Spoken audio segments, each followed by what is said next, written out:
Gas was my favorite smell. It was your favorite smell. I mean, I'm not smell. just saying this because, for the views. For the clicks. For the We're clicks. not doing this for the clicks. I'd say gasoline at a gas station, top 5 smells. Easily. Top 3. Love it. Top 3 for me. And I yearn to Well, I smell. had a dad, so it's like... the smell of him. Him picking you up. Yeah. And hugging you. What is that smell? It's when you used to pump your own gas. Oh, man. Yeah. I love the smell of gas. Gas is great. Gas, cigarettes. I like the smell of cigarettes. I like one. But once it's like more than one person smoking in the room, it's like now I just can't breathe. How long but did I you like smoke one for? cigarette. One cigarette sounds like somebody's working on a case. Yeah. You know what I mean? Someone's in the room looking at clues. 2 cigarettes. 2 cigarettes. The state's coming to take the kids away. Now they're arguing over whose jurisdiction. How long did you smoke cigarettes for? I never smoked. You never smoked? Yeah, and you're right to react that way. Well, I will say your run, when I moved here... I'm totally open about all the things I've done, but I really have not. So you can bring it all up, but I've never smoked. 2007 I moved here. Yeah. You were on a tear. I got here in like 2005. But when I was here in 2007, you were in at the Cellar. Oh yeah. You were hosting at the Cellar. Uh-huh. You were in everywhere. One of my proudest moments was you and I drank all night. Yeah. And I outlasted you, and I was just on booze. What? Yeah, and it felt like... Was I doing drugs too? Yeah. And you outlasted me? And you were like, I'm going home. You know what? And I'm not saying this to take away, because that's Don't still you take impressive. away my trophy. It's still impressive. But I was probably on day 6. Probably. Now that I know Not that, without sleep at all, but like day 6 of drinking like that. Well, because I don't want to do too much of like that reminiscing, because we both don't drink anymore. Yeah. And I always hate, and I think fans get sick of it, where we're like, we get it. So, for people that don't know, Julian got me out of waiting tables. I would give credit to you. I didn't know that. I would give full credit to you.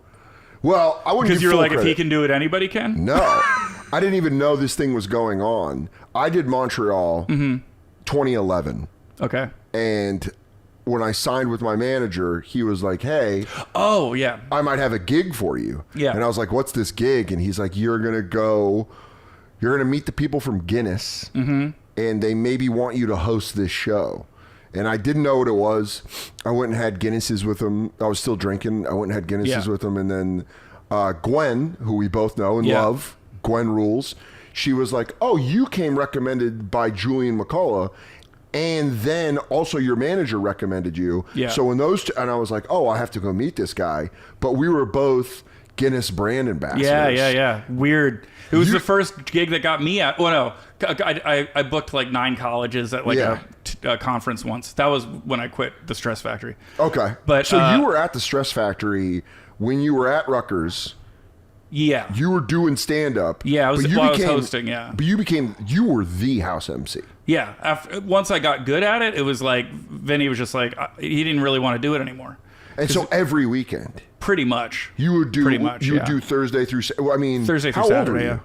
I started there when I was 21, and that's then gotta be. But I didn't host until I was like 22 or something like that. That's even better. Yeah, because then you get good. I got a job there because I wanted to do stand up. Yeah, and then I got so scared after I saw, because that place was all killers in 2000. It was like, I mean, Stress Factory, for those who don't know, it's in New Brunswick, right outside it's an hour from the city. It's a very easy road gig. It's a good club. Yeah. It's close to the city, so you get the Attels, Patrice's. It was just tough crowd. It was basically tough crowd. That's insane. So I saw Patrice.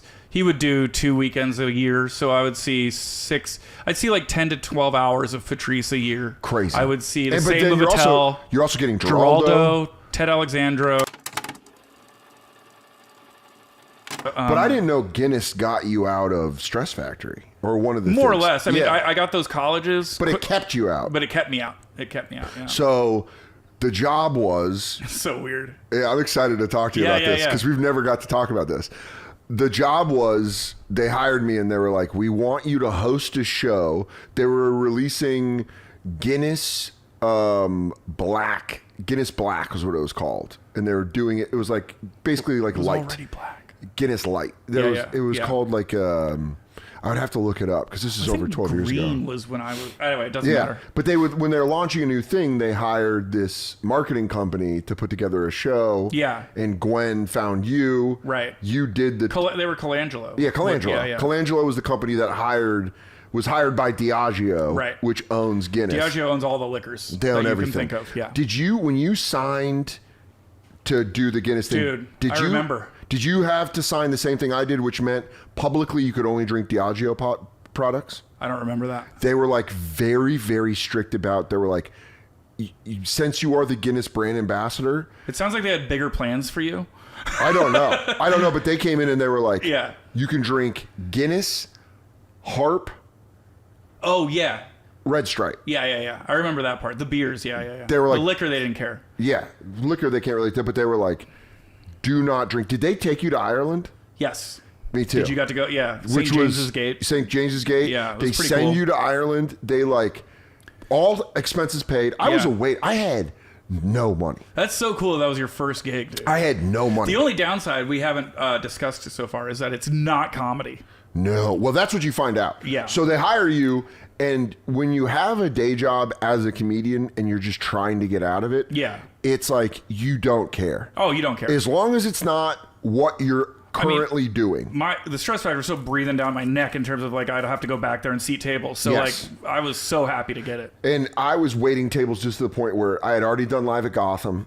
I was already so funny. I was already like in comedy. Yeah. But I was during the day going and doing lunches, closing lunches at Dos Caminos on 50th and 3rd. I just remembered. I remember being jealous of you. This just you were like, I got to go to work tomorrow. I'm like, where? And you're like, at Dos Caminos. I'm still a server. And I remember being jealous. Like, he's probably making some good money on the side.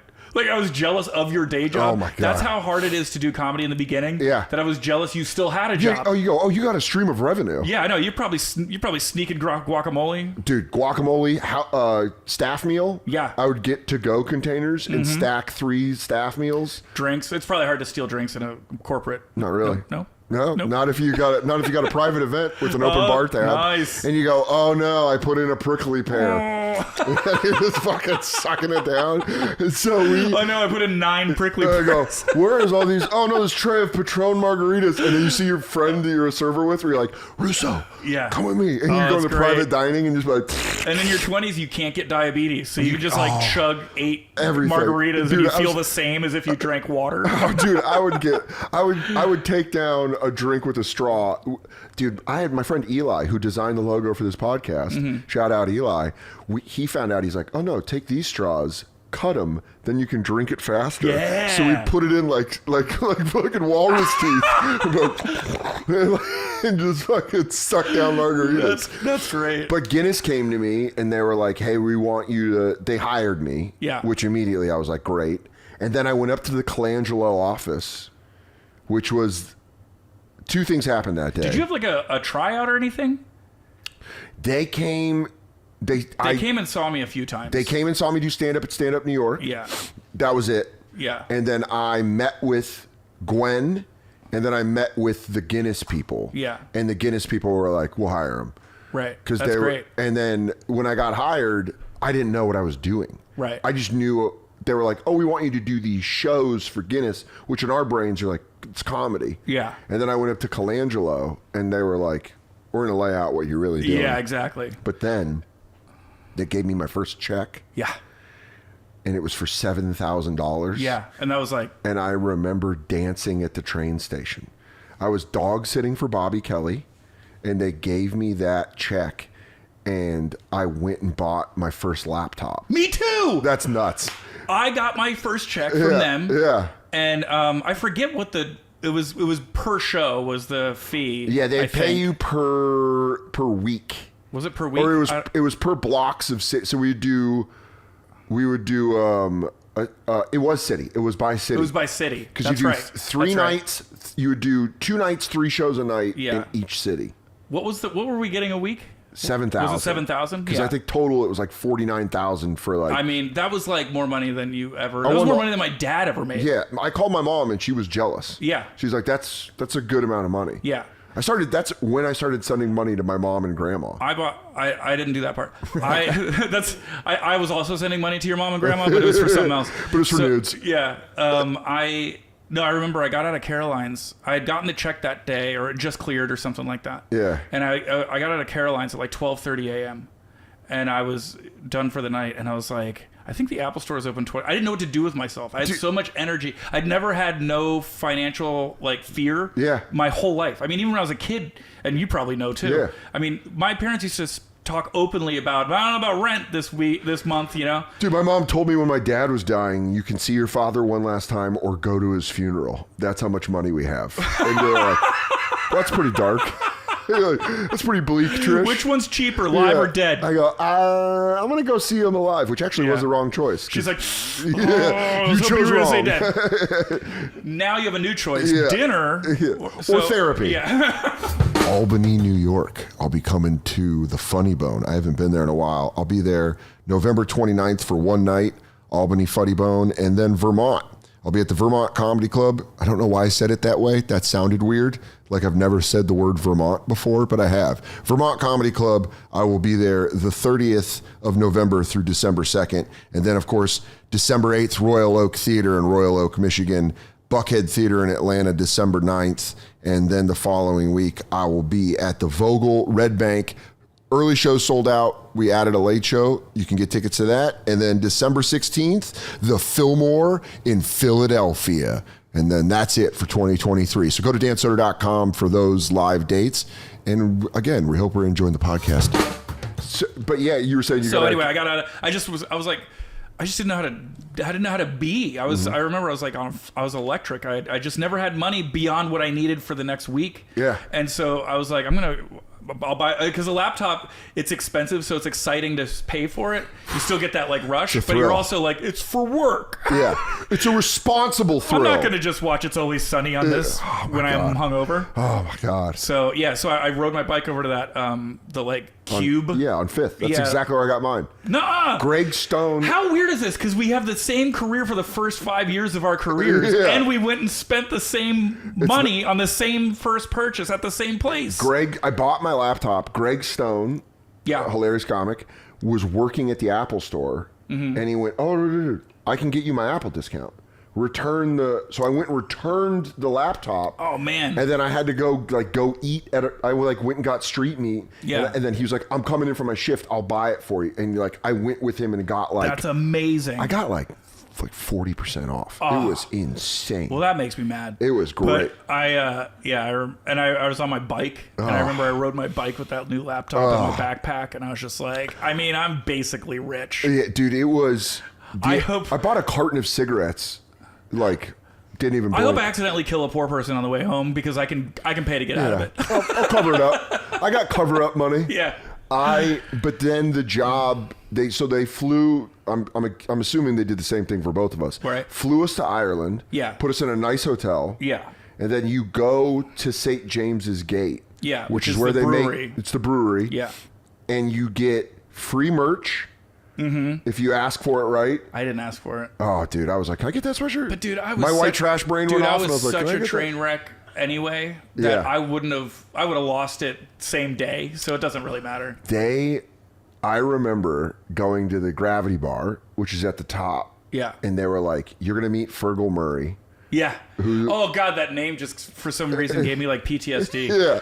Who was the brewmaster? He no longer is, but he was like. Oh, because we used to have to say his name all the time in the presentation. The presentation. Fergal Murray. Yeah. Fergal Murray, the brewmaster, Fergal Murray, and they were like, you're gonna go up there. He's gonna teach you how to pour a Guinness and drink a Guinness, and we're gonna film it because they wanted it for B-roll and shit. Yeah. And I remember going up to Gravity Bar, and I just wanted a beer. And it's all these tourists or whatever. And you get your token. So I get a beer and I drink it because we both have problems. Right. And I'm like, can I get another Guinness? And the lady I'm goes, I have to have another one, by the way. Once you get one, now you've started I don't know if you realize we're in Ireland, right? I don't need to explain this. Yeah. You guys, this is your problem that you brought to our land and put in my blood. The least you can do is give me another Guinness. So I remember I go, can I get another Guinness? And the lady goes, you get one per trip. And I go, I'm actually meeting Fergal Murray. And she goes, you're meeting Fergal. I just remember her saying that. Wow. I go, yeah, I'm actually meeting Fergal Murray. And she goes, you're meeting Fergal Murray. What? And I go, yeah. And I'm like, I don't know anything. So I'm like, yeah, I kind of. Plus, you're dressed like Dan Soder. Like this wrestling t-shirt. I mean, exactly the same. Yeah. And I remember she goes, if you're here to meet Fergal Murray, I'll pour you unlimited Guinness if you're here to meet Fergal. And Fergal walks up and meets me, and I'm shaking hands like a photo op. I look over at her as we're shaking hands. I go, hey, like that. Oh, wow. And she just grabs a pint and starts pouring and Look just at slid that. one over. And we laugh. Like, she was, the Irish, they're funny. Yeah. So she started laughing about it. Yeah. But she was like, I thought you came up with the greatest hustle I've ever heard. Yeah. And she was like, here you go. Who knows his name? Like, you know. Although a lot of the people that take that tour are nerds. They're Guinness nerds. So that's what So you they probably do all know his name, now that I think of it. But teaches me to pour it, teaches me how to drink. So that Ireland trip, I'm sure you just got to go to bar. Yeah, you just go to bars. And I remember, not to like put a dark cloud on all this whole thing, but like I was I was like really bad. So I was like disappointed a little bit because they closed bars early there. Yeah. And I wasn't done. Yeah. Like because they would get you going. I'm such a jerk because it's like I'm in this place. I've been given it's the only reason I got a passport was to go there because I'd never been anywhere before. That's really funny. We're both so white trash. Yeah, we are. We're just like, well, now we're going. We want to go. I had one for Montreal. I got it from exactly Montreal. Me too. It was the second thing I needed it for, and then I don't think I used it again for who knows. But anyway, almost exactly the same. But they closed the bars early there because the whole country has a problem, and they're like, we can't do last call past midnight. They also or no one will go to work in the morning. They also care more about drinking than we do, so they clear the lines. They blow out the beer lines. It tastes great. They make sure everything tastes all right. They're like actually making sure quality. But I would start drinking. I don't know if you knew. I would get like drunk. Yeah. And then I would want to go out. Right. And then I would want to drink like a Budweiser. I would want to drink like something that I liked. Yeah. And they would be like, you can't. Certainly not there. And I remember I got blackout drunk. And I was at the hotel where we were all staying with Diageo and with Colangelo. Yeah. And I was drinking. Now, these are marketing people. These are marketing people. They're cool, people. but they're marketing people. They're not. They want to do their job. They do. They want to market. Yeah. They want to market as much as possible. They want to continue to market. They want to continue to market. And so we're drinking, and I order a Budweiser and a shot of Jack Daniels. Oh, yeah, that's definitely not Diageo. And they came around the airport, like in the hotel bar, and I saw like the boss like come around, and I was like, oh, really? Huh? And then I remember. Because they saw you, or they just happened to be They were just coming to the bar to have a drink. Okay. It was like late. Yeah. And like the bar was open for a little bit longer. And I took a shot and started drinking the beer like, that's so no. funny. And the guy I was with was like, they saw it. And then I was drunk and paranoid that I was going to get fired. Did you like apologize too much? No. Oh, good. I was just very scared. Yeah, I was just outside pacing, smoking cigarettes. Like, they're going to fire me. Yeah. They're going to fucking fire me. Yeah. But isn't that funny? We both talked about how both of our parents never dreamed to have the money we just got. Yeah. And we're still like, but I'm going to have to drink the different kind. Like, that's how crazy we were. But then they make you put together a presentation. Yeah. Then it becomes a school project. So basically, they make you. It's what the job of ambassador is they have these events in different cities, and then people that are on the email list for Guinness, which was news to me, by the way, an email list? Anyone would fill out an email to get more information about what they were drinking. I mean, I was like, beer fans. Like, we've seen it. I had no idea they existed. Because you know why? This was the beginning of the microbrew explosion. This was the beginning of brew your own beer. Yeah. This was the beginning of all of that. And Guinness was like one of the snobbier. And Guinness, people who knew Guinness were like, I know Guinness. Yeah. People would come up to me after. after. It has an actual history. Yeah. You know. After shows, I remember Gwen specifically being like, study your shit. Because these people want to know that you know. They want to test you. Yeah.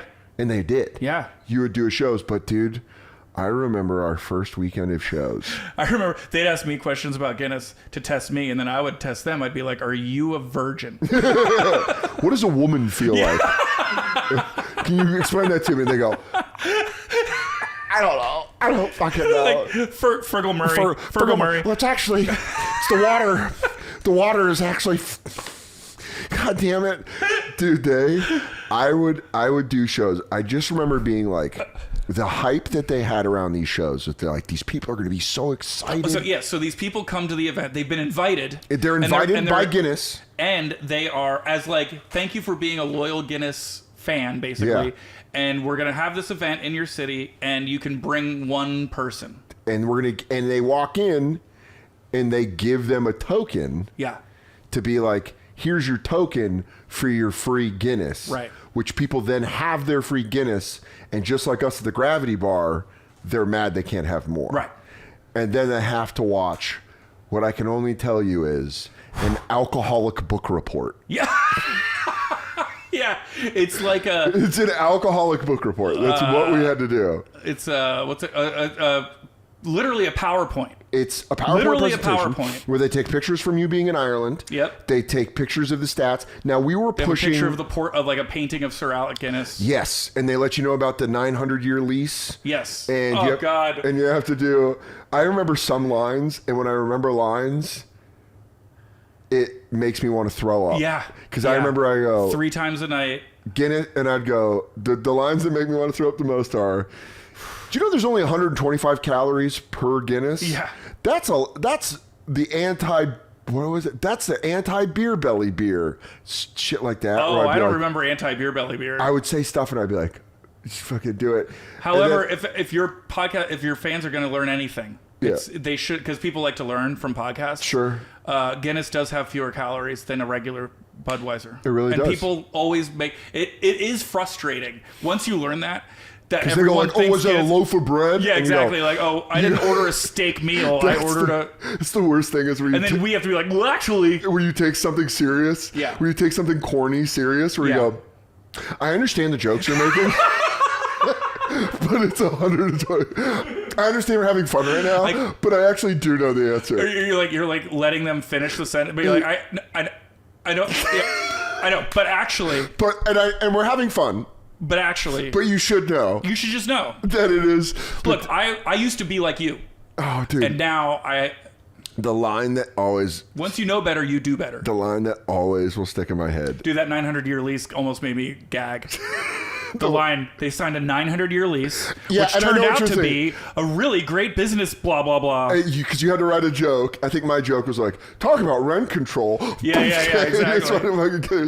But the thing I remember saying that is soul-crushing, that to this day, because we did the New York one on 19th Street, and so when I walk down 6th Avenue past 19th Street, I get a chill down my back, because I remember having... Sorry, I just remembered my joke. What was yours? Joke? Was talking about rent control. Yeah. Mine was, can you imagine the background check? Oh, my God. Oh, God.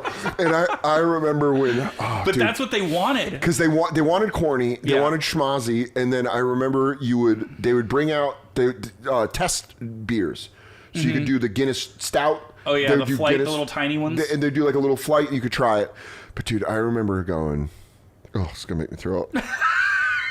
I remember going, are you guys ready for more beer? Yeah. And they wouldn't clap. And I'd go, are you guys ready for more beer? Yeah, that's not loud enough. Oh. I remember hating that because you had to do that. Yeah. And also being so relieved because you could feel how much they were like, where is more beer? Yeah. So being able to say, are you guys ready for more beer was like a stress relief. It was like a, what do you call it? It was taking your shoes off. It was like taking a valve off. Yeah, they take their shoes off and be like, oh, thank God. Exactly. But to this day, what was your walk-on music? Do you remember? Oh, God. I remember mine. I remember it. Did we get to choose our own? No, they chose. I mean, they chose mine. It was Departed. It was The Departed. Oh, you had Shipping Up to Boston? Yeah. Yeah. You know what I had? I just call that song The Departed. The Departed. The Departed. It's by Flogging Molly. There's a bunch of white guys real mad at me right now. It's fucking Flogging Molly. It might not be. Is it Flogging Molly? It is. No, it's... not Flogging Molly. It's... Hold on. We're almost there. You put Flogging Molly in my head. Oh, I know it is. Ready? Yeah. Dropkick Murphys. Dropkick Murphys. Flogging, it's the same. Aren't they the same?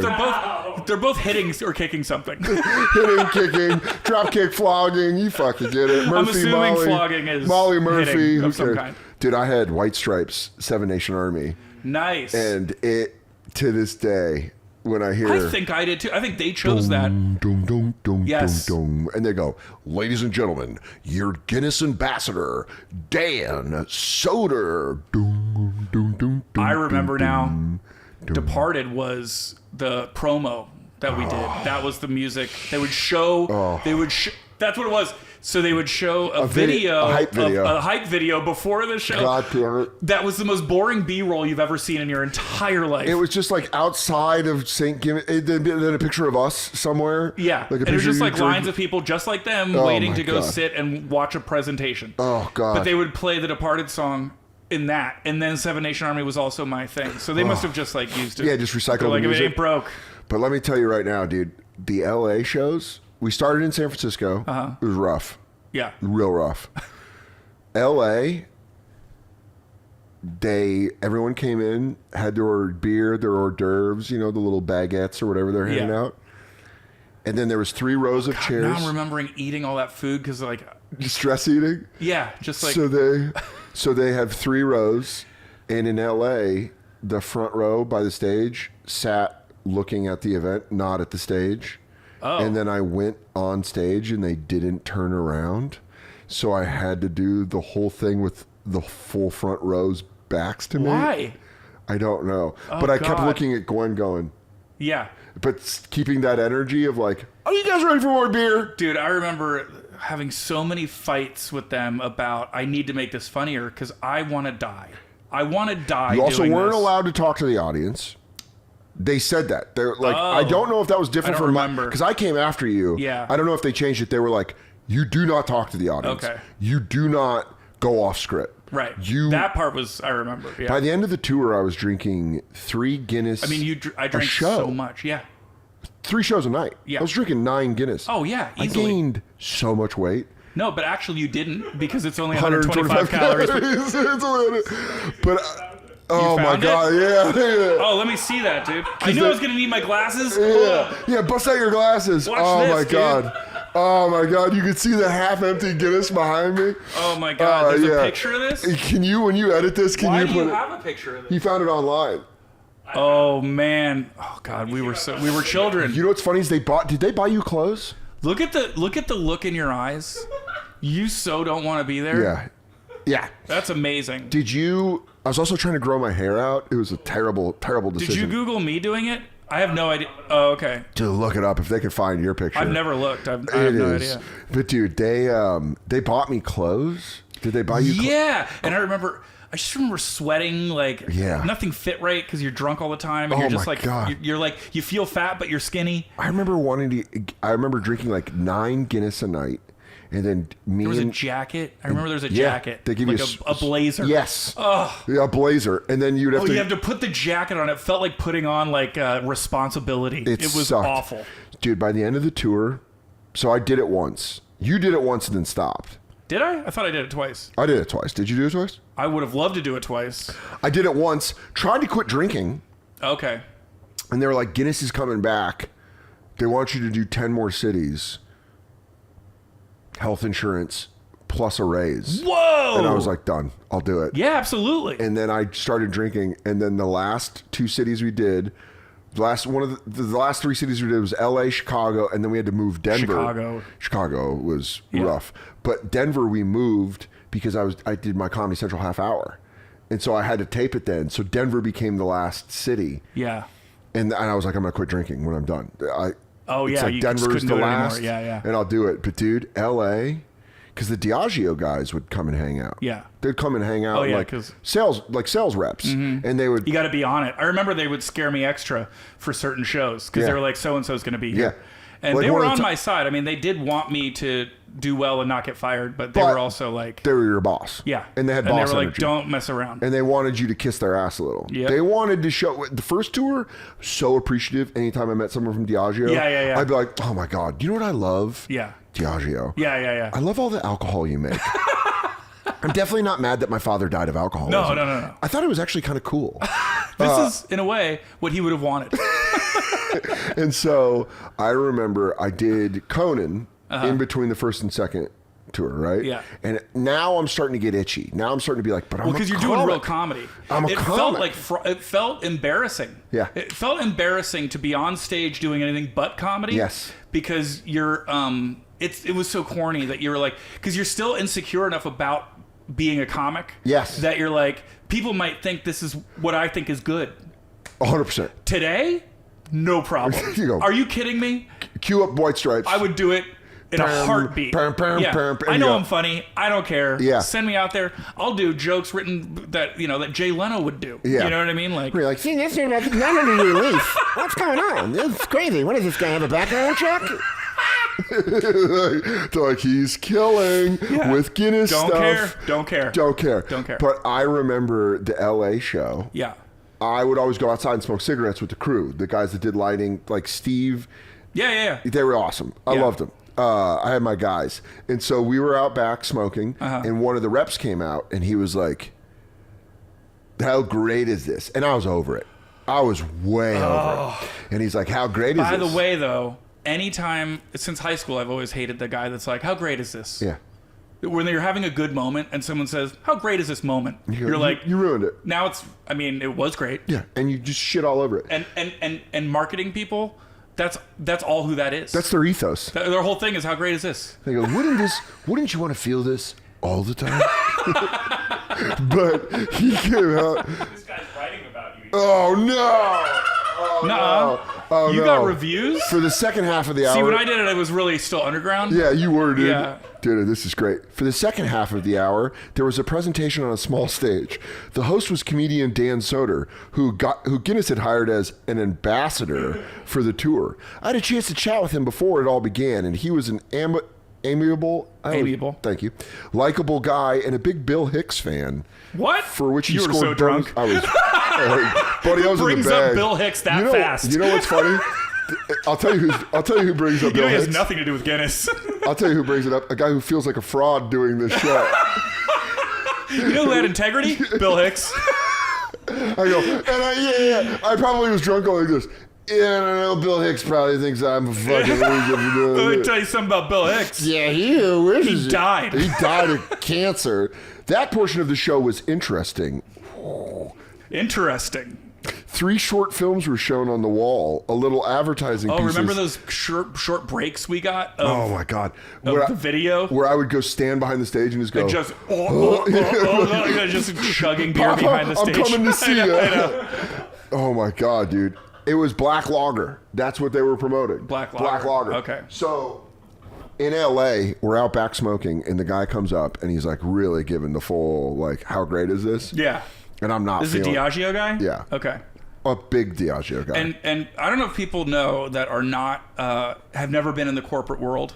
If you've never been in the corporate world and you've never had to deal with someone in the corporate world, you really don't know what it's like. These people, if they're really in it for life, they bleed the color of the company. I mean, they really buy the stuff. There is wholesale. Al Qaeda where devotion. You want to look in their eyes and you want to go, are you in there? Like, what is this, dude? You don't believe any of this. It's like Stepford Wives stuff to the level where it would like chill me to my stomach. It's like in porn where you see the woman's eyes are just deadened. Yeah. And she's like, I'm just getting nailed on this rock on this beach. I mean, I'm not feeling any of this. But they also look like it feels like they love it, but you're like, that's impossible. You can't love this corny shit. No. But he did. Dude, How great is this? He had a Guinness fleece on. Yeah. He came out and he was like talking to me and he's like. Quarter zip? Yeah. Quarter zip fleece? Quarter zipped up. And he's like, so. It was zipped all the way down because it was party time? Yeah, he goes, uh-oh. Someone just had a little bit more Black Lager. I remember he was like, specifically, I was smoking a cigarette with Steve and I forget Andy, Steve, and I forget the third guy who was. I remember what they look like, but I don't remember their names. Oh, dude. Well, I'll tell you, one of them did lights and sounds for the Dave Matthews Band. He did? That was like what his job was, and then off season he did this. Yeah. He gave me a THC pill, and I took it when I was working the Punchline in San Francisco one time, and it was one of the most uncomfortably high I've ever been in my life. I was scared. I would never do that. I was scared for 7 hours. All the drugs I did, I would never do that. It was wild, and I got it from him. You've never met a less funny person than me on weed. Me taking weed. I'm so dumb. Yeah. I'm laughing. I'm having a great time. But I can't make a joke for my life. So I remember we're outside, Andy, Steve, and we're smoking. And this guy comes out and he's like, so, you been to LA recently? And I go, oh, he goes, you been to LA since the last time Guinness was here? And I went, yeah, actually, I did Conan in January. And he went, did you talk to him about Guinness? And I was, Julian, I swear to God, I was so over it. That's what I'm talking about. That's the first thing he thinks. Yeah, I was so over it. I go, why the fuck would I do that? And he didn't understand that I wasn't about that life. Like, that was him realizing. You said, why the fuck would I do that? I was smoking a cigarette. Was it the last city? It's like second to last city. Oh, yeah. And I go, why the fuck would I do that? Like that. Whoa, you were done, dude. And he goes, I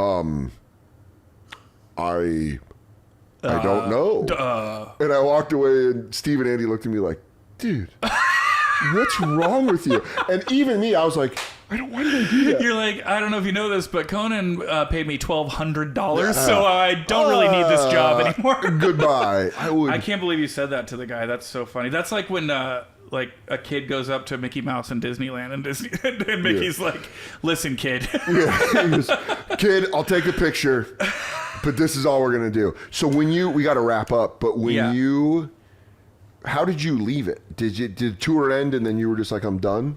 No, what happened was, I loved the people, but yeah, it was, I hope we're making it clear that it was a true existential issue.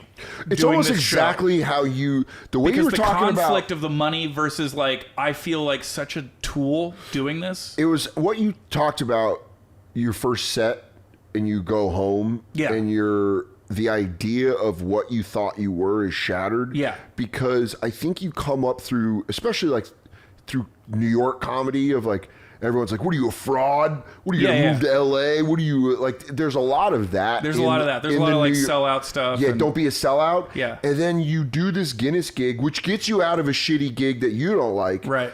But then you go back to your hotel and you're like, I'm a sellout. Well, you know what it is? Back then, we were still like, I should have spent tonight doing sets. Yes. That's how crazy we were. It was 7 nights a week. About doing stand-up. Yeah. Is that if I was holding a microphone and not being funny, then what am I doing? I'm wasting my life. I felt so... Which is admirable. Yeah, but I felt that. I felt like... Failing felt... As bad as that felt, was a different horrible feeling. Failing in my first set... Yeah. That pain is not the same as the doing a Guinness gig pain. And the Guinness gig pain really, it's like, you know when you have a tag in your shirt that's itching your neck? Yeah. It's like you can't scratch it and you can't take it off. You need it. And it's all over your body. And you know you're going to return. Yeah, dude. It was, those pictures that Mike's bringing up make me remember being like, yeah. Like my family came. And I was like, please don't watch me do this. So embarrassing. My family came. In Philly, we did Philly. It was like watching your friends watch you strip. It was like I had big eyelash extensions on and my tits and glitter on my tits. And I came out and I'm like, just doing my little dance. And they're like, and the crowd's like, oh, like they're like, oh, slut. And you're like, there's you got a tear going down it. I'm doing that thing where I pick myself up with my back, and I look over, and my mom's like, yeah. What do they say? Frequents New York comedy clubs. This guy could make a knitting museum tour funny. Hey, look at that! I remember fighting with him constantly. I know we got to stop. Yeah. But I would push back against the script all the time. I was always trying to write jokes that I could stomach saying. Yeah. You know. Because you do the first run and you go, this sucks. Let me punch it up. I can't do this, dude. I can't do it. You can't. You hired the wrong person. Well, Gwen was so cool. She was in a tough spot. Yeah. By the end of it, by the end of our second tour, she knew she was done. I don't even think she came out on like the second half of the second tour. Yeah. She was like, I'll be with you for the first 3 weeks. Yeah. But she really gave me the like, hey, do what you got to do to survive. Yeah. And then it became like, oh, this is fun. Right. Okay, I can. Yeah. At a certain point, they gave up on me and said, not gave up on me, but they were like, the first few had to be good so that the corporate people think that's what you're going to go do when you go out there. And then once you're out there, it's like any job. Yeah, basically. You train, you act like you take it seriously, and then you do the job and you're like, I don't take it that seriously. Yeah. But anyway, all that being said, if they called me tomorrow, I'd probably do it again. Guinness Ambassador, let's run it back. Are you guys ready for more beer? I think the question is, are you ready for more beer? What's so funny is I feel like there was so many actuallys in that script for some reason. Actually? Yeah. There is a lot of actually. There's a lot of actuallys. Actually, you're not as bored as you think you are. I want to find out, like, I'm going to call ahead when you're on the road and tell the club to play White Stripes 7 Nation Army as your walk-up music, just to shell shock you. Or Departed. Oh, either one would get me going, dude. Yes. He put it as our music to announce we're doing the in Boston. I'm doing the Wilbur. Were you like, take that down? I didn't know, and it came up, and I was like, oh! It like psychologically fucked me. I was like, no! But the post was up, and people had liked it. Oh, God. Julian, when I tell you, you are one of my favorite people to hang out with. You are one of the funniest motherfuckers I've ever met in my life.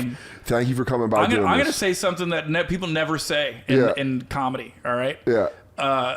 We did do a lot of the same stuff coming up, right? For sure. You were like right behind me you did everything right after I did it. It was eerie. I can't believe you bought a laptop at the same store Single with the female. same check. It's I changed crazy. my name to Julian, but it didn't stick. But I've often been jealous of how funny you are, and it's I don't know if I ever said that to you, but no, dude, it means like we had you on the bonfire and. You left with that. You exposed me to Corey Feldman. Oh my God! I did not know that was what was going on. I'm going back on the bonfire because there's been so much new Corey Feldman. They're bringing me in. I want to come just to sit in. They're bringing me in. I won't talk. I just want to know. I'll tell them. I'll be like, by the way, Julian, I got to come back, dude. Because Bobby's got to learn about it. But you had just moved back to New York, and you came on the bonfire, and you walked out, and Jay, Christine, and I were like, well, we got to have Julian on at least once a week. Yeah. He's so goddamn funny. I mean, you and Jay are the two. I always say, even when you're not around, and everybody already turned this off because they don't want to hear this stuff, but I always list you and Jay as the funniest hang. Oh, my God. There's nobody funnier to hang out with. And you got voices, which is not fair. Yeah. But we got to hang at the SNL after party, which made, for Katie and I are horrible in those situations. Yeah, thank God the three of us had the same attitude about that stuff. And we were all in the corner, making fun of Nate. Like, happy for Nate, and that's about it. Super happy for him, but that's also about it, dude. Completely seeing that Nate will absolutely join the Illuminati. Yeah. Because all they'll have to do is say one nice thing and they'll go, I don't know why they get a bad rap. They're actually good dudes. People always talk about the bad stuff and they he goes, do. I mean, have you done adrenochrome? It'll make you run through a wall. It's unbelievable. JulianMcCullough.com.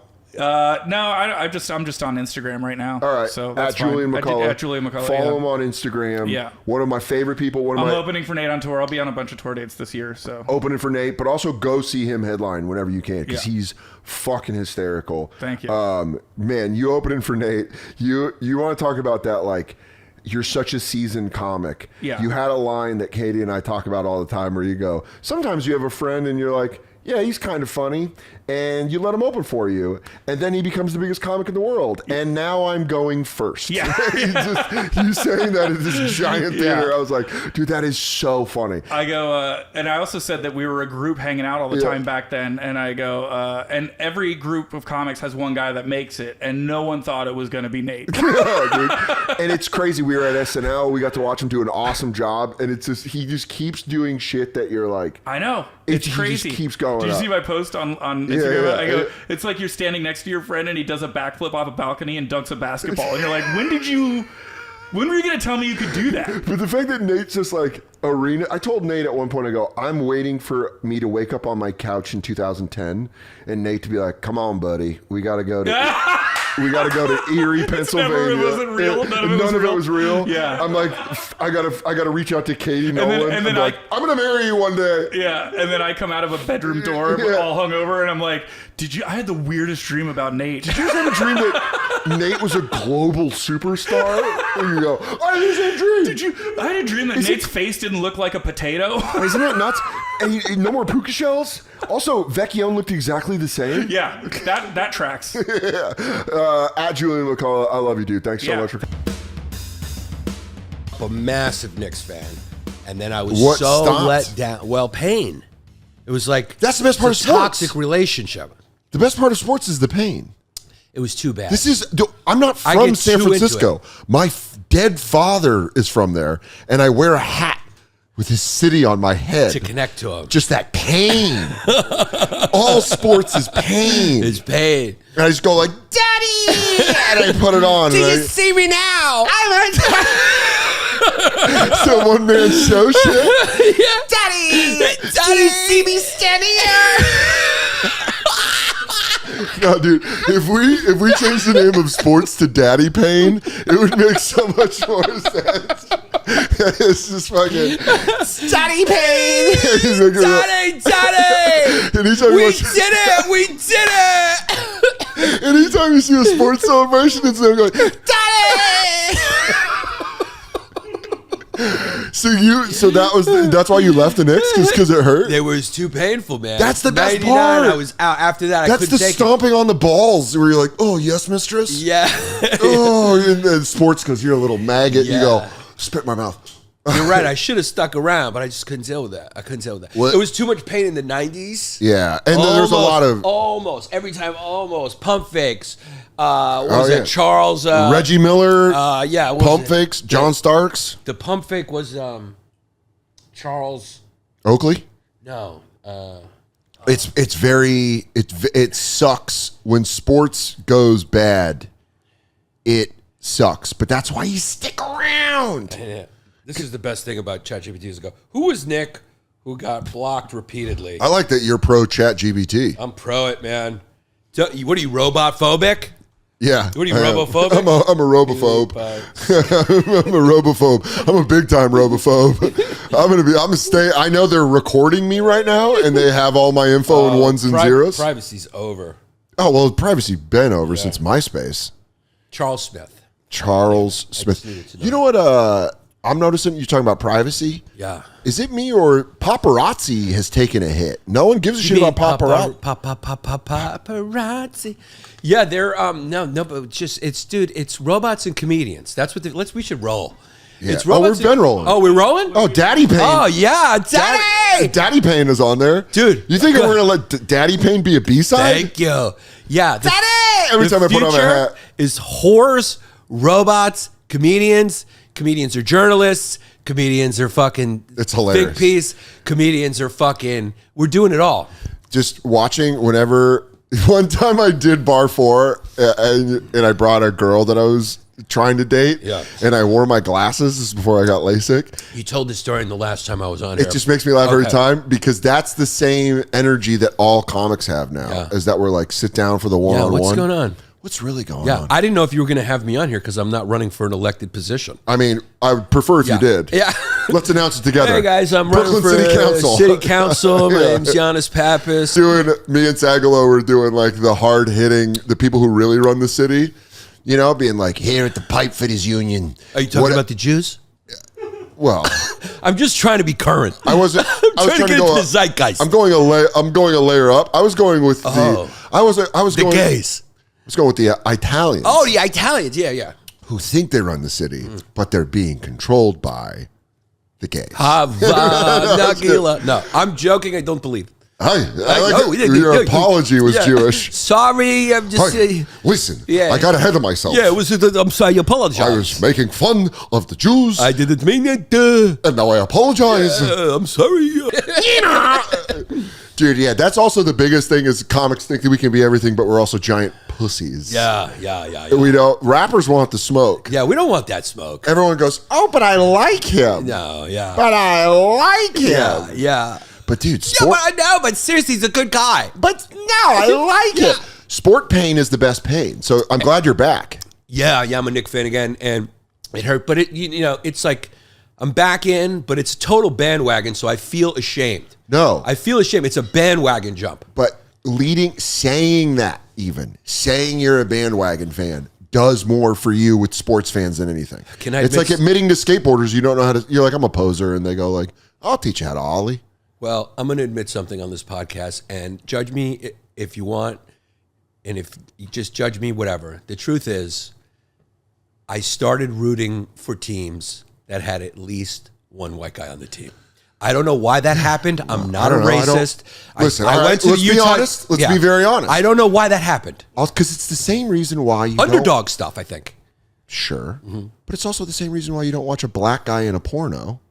Right. Because you're not, unless you're super into that. Because you're thinking maybe I could have done what John Stockton did. I could have done what Jeff Hornacek did. You go like, I know I can't pound ass like Johnny Sins. Right.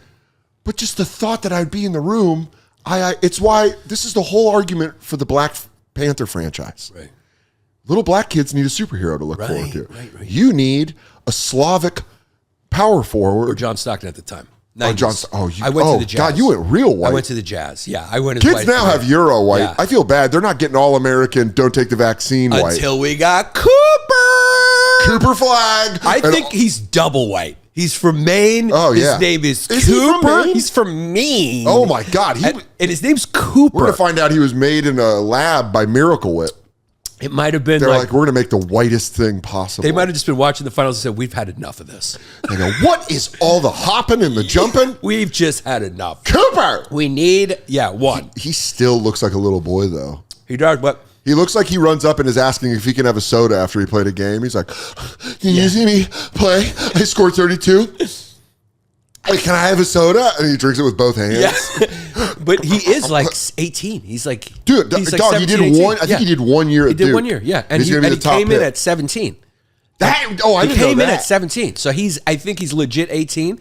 But when they played with, he's not ready for an NBA hose. Dude, he's not ready for the hose, but he's ready for the comp. When they played the Olympic team, he was killing them. He ain't ready for them hoes. He ain't ready for them hoes. Those hoes are going to rip Cooper Flag apart. He's going to be quartered and fucking, they're going to pull him apart with horses. Imagine it just all falls apart just because of the hose. Just a big booty. Yeah. He's never had a big booty Latina. He's from Maine. He doesn't even know that it exists. Yeah, he's just like people are fishing. It's like it's like when you give a little kid soda for the first time. Yeah. And they're like, yeah. You know, when they do like the face and then they like it. And then the second sip, they're like, he's like, oh, I'm fucking lost. Oh, yeah. I'm in. He's like, yo, I'm not Cooper. I'm Coop. Coop. Call me Coop from now on. Call me Coop. He's got two fucking big Dominican ladies. Fur coat, chain. She's like, these are Poppy. Yeah. And he's like, sorry, did Gold it to him tooth again. right there. He's just addicted to fucking. Yeah. It's just like, I can't stop fucking. Yeah. Isn't that what happened to that BYU quarterback, Zach Wilson? He's on the Dolphins now. He was drafted by the Jets. He was super good looking. Yeah. And then they found out this dude's just running through pussy. Yeah. And then the NFL, pro sports, very bad to be a sex addict in. It's tough, but you know what should be able to keep it in check is knowing that social media is out there. Dude, I mean, Brett Favre has a whole documentary about a dick pic. Oh, dick pic. It's a dick pic. Oh, dick pic. That would have been in the news. I feel this is the only time I'll ever say, as a 49er fan, the only time I'll ever feel bad for Brett Favre. Yeah. That dick pic thing would have been a story for a Tuesday in 2025. Yes. And they're doing a 5-parter on it. That's the point. That's what I felt too. I'm going like, dude, give me this documentary 5 years ago. You want me to care about this now? First of all, he's retired. Second of all, we're like this close to World War III. I'm not going, Brett Favre is a guy with brain damage is trying to show his dick. I mean, they're burning Wazo cars in Los Angeles, and you want me to care about Brett Favre's penis? And also, you have a special needs brother. You know, the more damage to your brain, the more you like playing with your dink. So of course he's showing it. Yes. It's like that. That was actually in the world of being mentally handicapped. Yeah. That was a nice move. He was going, this is my dink. Yeah. This is what I play with all the time. And then she went, oh my fucking God. Yeah. That sucks. To have a documentary, talk about a miss of a dick pic. And I heard that chick's doing comedy now. She has been for a while. So she's been, I mean. One time she went up after me at Gotham. Is she funny? Okay. We're communicating telepathically. And what I can gather from that is she's mid. Oh my God, I would wish for that. I mean, if you're Brett Favre, you're like, damn, that's the one interception I wish I could get back. Yeah. He just threw that Didn't downfield. he send a soft DP too? Dog. He sent I hate to make Pip do this. DP? Can you look it up? Because also, I remember it being a little weird looking. Yeah, and that is a Like- CTE move. To forget to chub it up before you send it. Also, to dress it a little. Yeah. Make it. This is what were those pictures at the mall where everything looked like through a filter? Those, like I didn't grow up with mall culture. Oh, you didn't? No. What are those called? People are screaming at the. I know they're screaming at the screen right now. Glamour shots. You don't know glamour shots? Oh, you mean like Back in the 80s and 90s. at like Siemens or one of those. Or you go Sears or whatever, Sears, J.C. Penney, Yeah. and they just do a filter. It was before filters. Yeah. They could put a filter on. Yeah. Yeah. Either that is CTE or the height of arrogance to just throw out a soft Oh my pick. God, down and to the right? Yeah, I mean, if that's hard, Jesus That ain't Christ. hard. It looks like it's taking some hits, though. No, yeah. Damn. And If I were a Packer fan, if you're a Packer fan and you're watching this, you're like, Get it off the damn screen. Everybody has a bad day. Stop it. Brett Favre brought us a Super Bowl in 1996. You leave that boy alone. I don't care if he rips off the blacks in Mississippi. I love how he's just presenting the dick. he goes, ta-da. Dude, you got to work that thing up, brother. Yeah, you got get a good angle, dude. Dude, you have to have it Yeah, ready to yeah. go. You don't Then just snap one off and send it. When you send a learn dick from- pic, It's like bodybuilders when they pump. yeah, you got to fucking do 10 push-ups before you open the door. Yeah. I need to see your pump process Yeah. before you're out here displaying it. When you send a dick pic, you got to be like a girl with her girlfriends taking a picture somewhere at a restaurant where you got to take 20 shots. You I can't need to just hit send. That just looked like one snap and send. Yeah, well, that was how he read defenses a lot of the times. That's a good point. He'd just go like, He did he'd throw go, it up "Oh, there. He's down there. Yeah, interception, He's fuck. like, fuck. Well, they'll tackle him. Yeah. I mean, That is true. Good point. Yeah. Boy, it's just how his mind works. Yeah. It's just how he just fires, dude. That's what made him a Hall of Famer. It's actually fucking. If that joke was told at the time that this happened, Yeah. I mean, that would have been like the most viral moment ever. bet. That is so funny. I bet you could find that on Twitter. I bet someone had that back when Twitter when it worked. Maybe. Back I don't know. before I doubt back it. before the ketamine lord melted down. I think we would have heard that one because there was a lot of jokes floating around. Everyone was just talking about how small his dick was. Nah, man. But nobody Just talked the about how carelessness. he just fucking fires it. Yeah.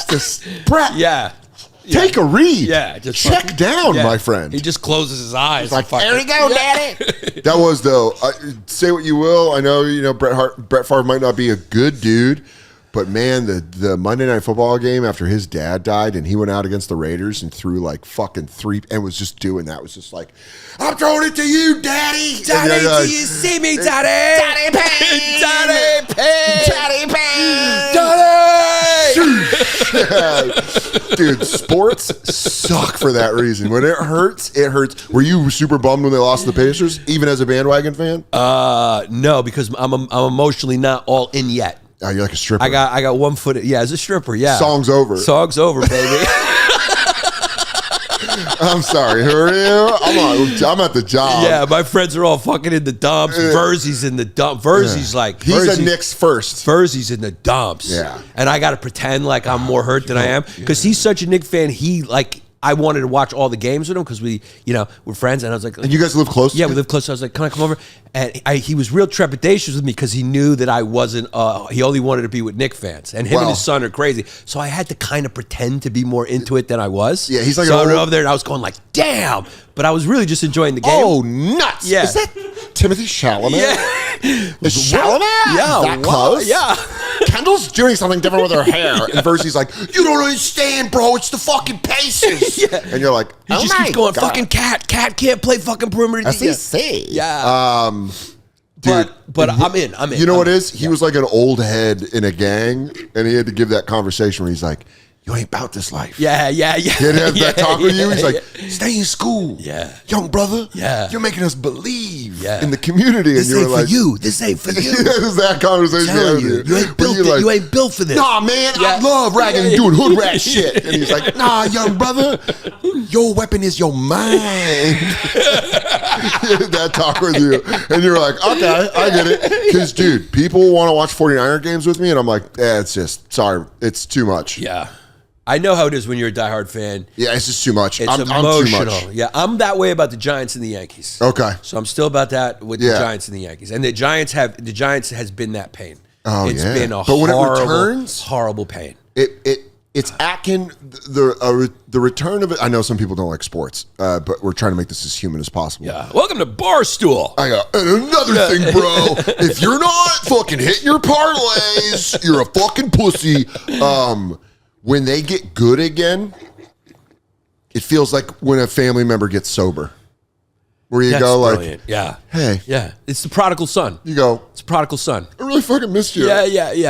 And then he goes, I know, it was a couple bad years there. And you go, Yeah. it was really fucking bad.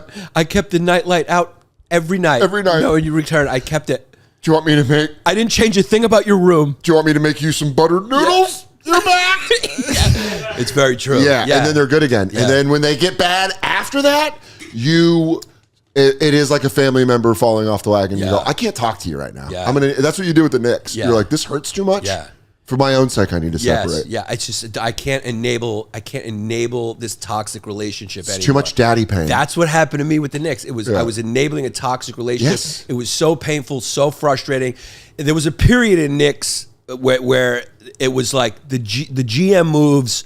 It was almost like they were trying to lose on purpose. Yeah, like they they were were going. It started with like Rolando Are you Blackman. trying to get caught? I had a You joke. like leave your phone open. Yeah, and yeah, it's yeah. like sex, and you're Yeah. like, why are you doing this to me? Dude, it was a point where the Knicks were like the Statue of Liberty. They were like, give us you're tired, you're hungry, you're fucking hurt, Yeah. you're old. I mean, it was like Keith Van Horn, Rolando Blackman, Larry Johnson. That was the first one after his back surgery. It was like That wasn't Grandma Ma anymore. Amari Stoudemire after like he couldn't jump anymore. He still played pretty well, but it was like it was a terrible period. It's hard watching your sports team go through And then that. everyone they traded ended up being on a playoff team. You're like every single ex-Nick that they got rid of ended up being on a fucking playoff team. Losing is an addiction. Yeah, And you it's- watch them get addicted and you go, stop, change your life around. Yeah. But when it's good, baby. When it's Ooh, good, it's good. Probably Flying the high. two best nights of my life were those Giants victories in the Super Bowl. Oh, I'll tell Literally, you, the two best nights of my life. and Yeah. you have two daughters. I got two daughters. Yeah, it's up there. I should also start with this is an ad by BetterHelp. rolling. What? I truly love that. I was just telling old HP, old homeless pimp, old HP Lovecraft, that everyone should be in therapy. It's so... I think our parents, I'm talking to elder millennials right now and Gen X's, our parents, our like baby boomer parents, thought therapy was like legitimately for crazy people, not realizing it makes your life so much better because you're just fixing small problems in the engine of your brain. So try therapy. You should. I'm telling you, it just helps. And with over 30,000 therapists, BetterHelp is the world's largest online therapy platform, having served over 5 million people globally. But they're not McDonald's, so they can't put that on a sign out front. But therapy does work. And with an App Store rating of 4.9 out of 5 based on over 1.7 million client reviews, convenient, you can join a session with a therapist at the click of a button and help fit therapy into your busy life. As the largest online therapy provider in the world, BetterHelp can provide access to mental health professionals with a diverse variety of expertise. Our listeners get 10% off their first month at BetterHelp.com/Soder. That's BetterHelp, HELP.com/Soder. Guys, cash is king, or it used to be, until phones, and internet, and apps. And now you need apps for money. Because sometimes you're going to do business dealings and people are like, I don't have the other ones. I need it. Well, guess what? Get Cash App. Cash App is the way to go. I got it. They gave me the thing where I put in my promo code. I got a little bit of money and I was like, look at that. Cash App is the way to go. It's just a safe way to send and receive money. With the Cash App card, you unlock a ton of perks without all the fees. Enjoy the benefits like exclusive early access to nationwide concert pre-sales, like Kendrick Lamar and Sabrina Carpenter, to name a couple, plus discounts on every purchase and popular brands you probably already spend money on. Cash App also adds security to your money by declining suspicious card transactions and sending you a notification to make sure the payment is actually you. If your card is ever lost or stolen with the Cash App card, guess what? You lock it with just one tap right in the app. But we're talking about the Cash App. So for a limited time now, Cash App customers can use our exclusive code to earn some additional cash. Just download Cash App, use our exclusive referral code, which is Soder10, in your profile, send $5 to a friend within 14 days, and they're going to give you $10 dropped right into your account. Terms apply. That's right. That's money. That's Cash App. Cash App is a financial service platform, not a bank. Banking services provided by Cash App's bank partner. Prepaid debit cards issued by Sutton Bank, member FDIC, direct deposit, roundups, overdraft coverage, and discounts provided by Cash App, a Block Incorporated brand. Visit cash.app/legal/podcast for full disclosures. It's pretty good at the end, right? Sounded like a real commercial. Damn. Literally, the 2 best nights of my life. You have 2 daughters. I got 2 daughters. Yeah, it's up there. I mean, and you have 2 people that have been born from your loins. Yeah, and if someone asked me to trade it, I'd be like, Oh, I just remember that catch, that David Tyree catch. it was like, See, I would, opposite, same subject, opposite thing, watching the 49ers lose the Super Bowl sucked.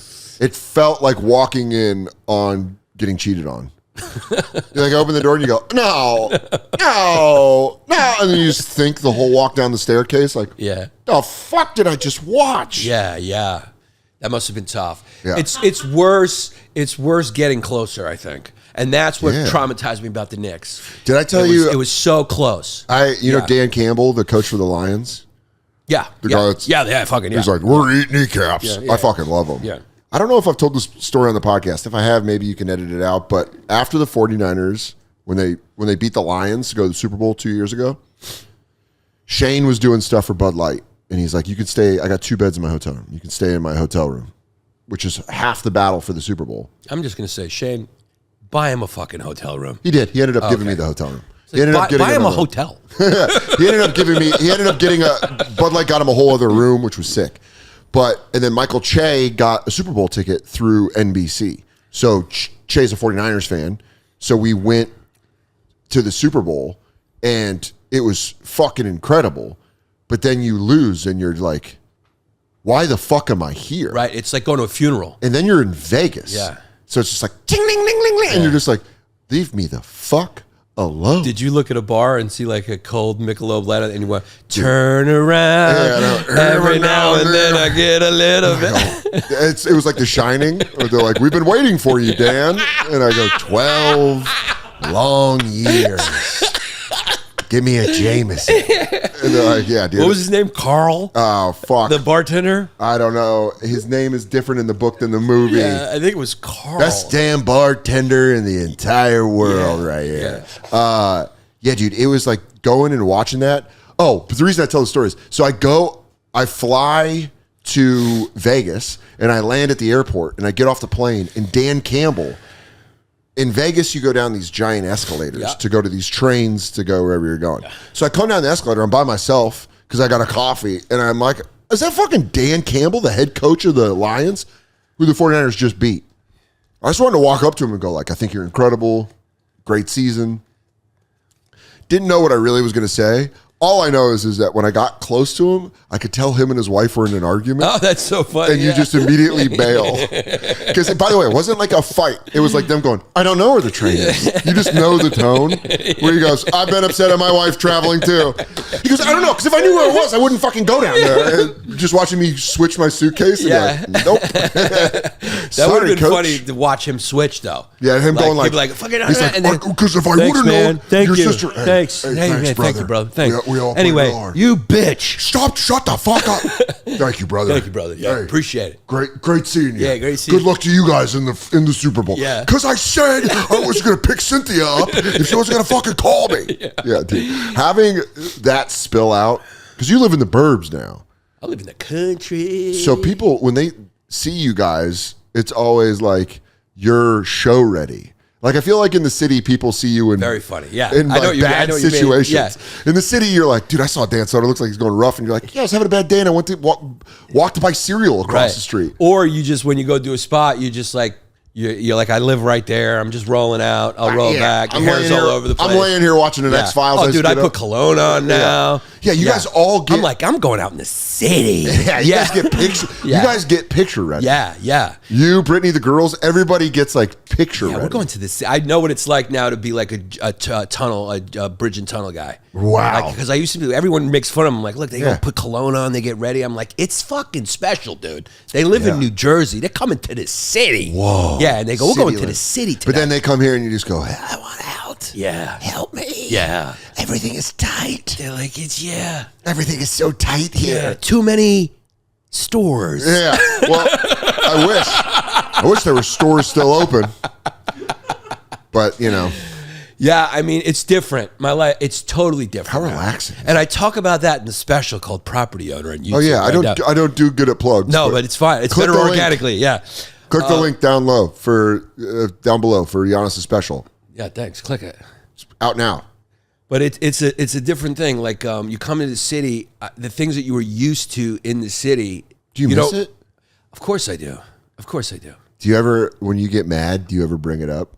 Do you ever go, you're living in a fucking city, we wouldn't have to deal with this shit? Yes, I do. Yeah. I love suburban anger. Yeah. It's always the life I could have had. And I also keep an apartment just to fucking. Oh, yeah. You gotta hold something over their head. You're getting married. You have to hold something over their head. It's got to be a pet to terror, and never get your balls snipped. Yeah. Ari did it. I don't understand why he did it. I think I might do it. Don't do it. Why? Because you need. I know you're one of these like we love each other, but everything's a power But dynamic. listen. Yeah. Also, heaven forbid anything would ever happen to her. Yeah. I'm going to go out there and cream pie central, and I'm not trying to fucking be Bob Marley. Good point. I'm just saying when. Are you kidding me? The only question I go, do you have herpes? Right, And they go, don't right. have herpes. And I go, sick. Oh, dude, there comes an age where that's not stopping me either. Yeah, but then If I'm 55 and some 30-year-old goes, And then I I'm gotta have herpes, I'm like, let's spin the wheel. Yeah, but then I got the Magnolia ending where I'm in a hospital bed and some guy's like, I fucking hate you. And I go, I didn't even know you were alive. The love of my life passed away tragically, and then I just bagged your mom. I don't want that. Yeah. Here's the thing. I feel like, so what if someone wants to get snipped? Who gives a fuck? I'm just saying, well, I get it, right? But I'm sick because he doesn't have kids. If you have a kids in a family, Sure. right? The women know there's a certain thing. They start talking to you a certain way. Yeah. Especially if they know you're a good guy. They know you're not going to leave because you love your kids. Yeah, because you are a good person. You're a good person and you love your kids. Which, by the way, you do love your kids. I love my kids. I really am. I'm doing a bit about this, but I am seriously sick of everyone that has kids going, it's a love you'll never know. And You'll never know it. I've seen enough of humanity to know you're lying. That maybe you do. Great. It's so great, Dan. Let me tell you. sunrise on your face. It's a feeling you can't explain unless you've been through it. And then I fucking meet somebody who goes, my dad fucked me till I was 9. And you go, okay, so that's not a love you'll know. Yeah, that's a love I'll never know that I don't want to fucking know. Your kid? Yeah, it's not universal. It's not a universal But love. everyone acts like it. They go like, like Bobby Lewis and List on the regs will always be like, it's a love you never know. You go, one of your kids might shoot up a school. Yeah. And then I gotta watch you guys, and we all know who. But then you're gonna fucking. You mean it's a love you'll never know, like your parents had for you. That's why you're doing comedy. Oh yeah, look at me clowning around. I'm out here verbally showing my asshole once a week, just so people come see me live. Yeah. Stop with this fucking. It makes everybody. Granted, there are phenomenal. You're a good parent. You love your fucking kids, and I have friends Dan, that are. it's a love you'll never know. But you know what? Love's Good. not the word. But no, it's love good. doesn't encapsulate what it is. It's so, and I'm so happy for you. Yeah. I also can't smell. Why don't you tell me what a bouquet of flowers smells You like? can't while smell? No, I lost it during COVID, and it's Still? fine. Still gone? Yeah, I'd have to do exercises, and those are gay. But you know, let's be honest, dude. You lose your smell during COVID.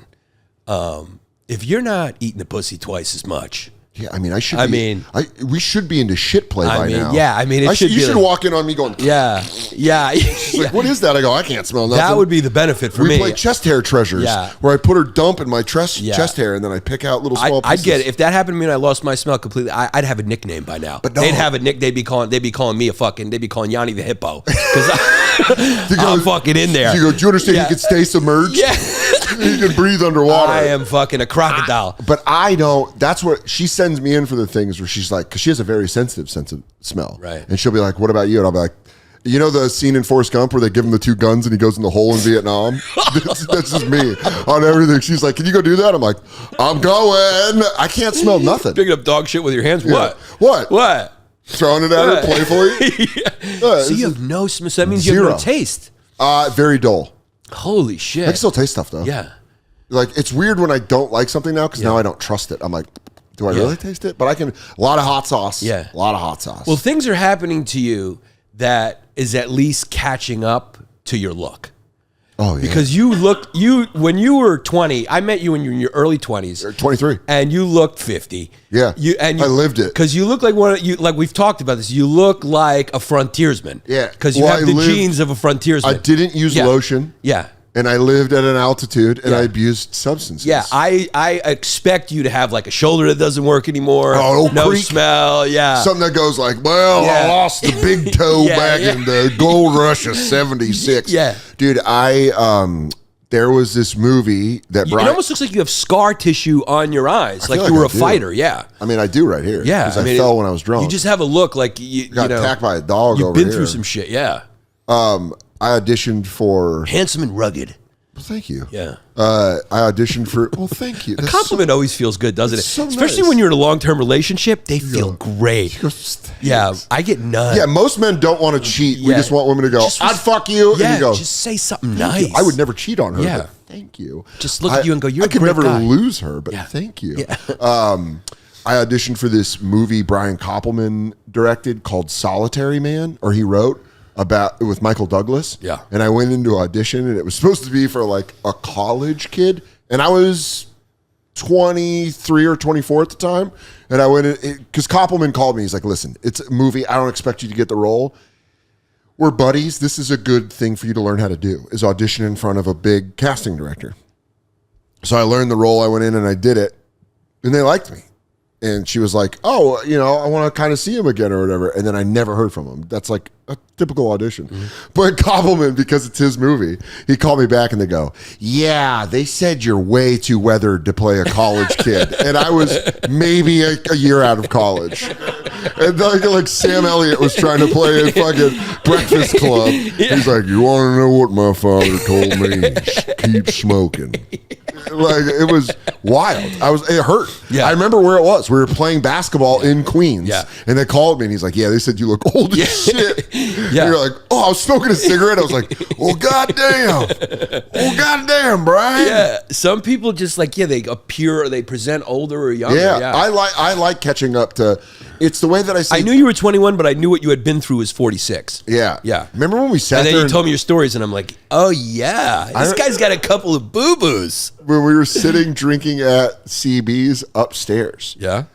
I don't know did I tell the story the last time you were on the podcast? We're sitting at CB's drinking Stella's and whiskey, and I finished my drink and took a shot. I've had to have told the story with you on a podcast before because it's such a big moment in my life where you go, oh, you need therapy. And you were the first person in my life to go, try therapy as an adult. Yeah. And I was like, was that at CB's? Yeah, it was upstairs. Didn't tell that story, yeah. And we were drinking. Yeah. And you go, you know the difference between me and you? Yeah. I can walk away from this beer half finished and go home. Did I say that to you? And I go, and the second you walked outside, I'd finish your beer. Yeah. And you go, yeah, you need therapy. Yeah. I remember the night, I probably told this, but I remember the night where I made the decision I was going to say something. Really? Yeah. I don't think you've ever said that before. I don't think I've said it, but I remember the night I was going to say something. What was it? I swear to God, it was cabin. Yeah. It was... kicking open the door while you were pissing? Kicking open the door when I was pissing, and then you puked blood, and then you went out and did the worm with no shirt on. I don't remember that. Yeah. Don't remember that. You did the worm with your shirt on that disgusting floor, because I used to laugh about it. I don't think I'd take my shirt off, though. That doesn't sound like me. I probably have my shirt on. Maybe you had your shirt on. Because, brother, To take my shirt off? You took your shirt off at the Laker Awards, I think. Nope. No? No, I had a Queens of the Stone Age shirt on under my button down. Somebody took their shirt off. Graham K, that's right. He has a had great torso. body, yeah. No. I was never a pop a shirt off But guy. it was that night. I'm actually always impressed with that. Bert, I'm always like, dude, you can take your shirt off everywhere? Yeah. I can't take my shirt. You know how hard it is for me to take my shirt off around my at this fucking point, future wife? I think he, in his mind, thinks it's like, I don't know. I think he has an allergy to it. Yeah. He's like, I got an Earl itch. Yeah. But I don't. Do you think he thinks people are going to get disappointed if he keeps it on? I don't know. I think he should go opposite and just wear heavy winter coats. Just go full opposite. Just switch it up on all these hoes. But I remember kicking the door open and you were pissing. Yeah. And I went around you. You went around me like it was an emergency. You had to throw up, and you threw up blood, and then, yeah. And you're like, oh, there's a little blood. And then you went back out and just... Did a shot and a beer. And I was like, at some point, I was like, I'm going to say something. Yeah, that was a bad night. Yeah. I waited tables the next morning. Yeah. I brought people Mexican food at 11 a.m. Because I had a hunch. I was like, he's way too funny. This could be bad. Yeah. Dog, when other people... Yeah. There's been And also when we spoke, you were like, yeah, my dad, my mom. Yeah. Cirrhosis of the liver. I'm like... Maybe don't do it. It's like you had a ticket.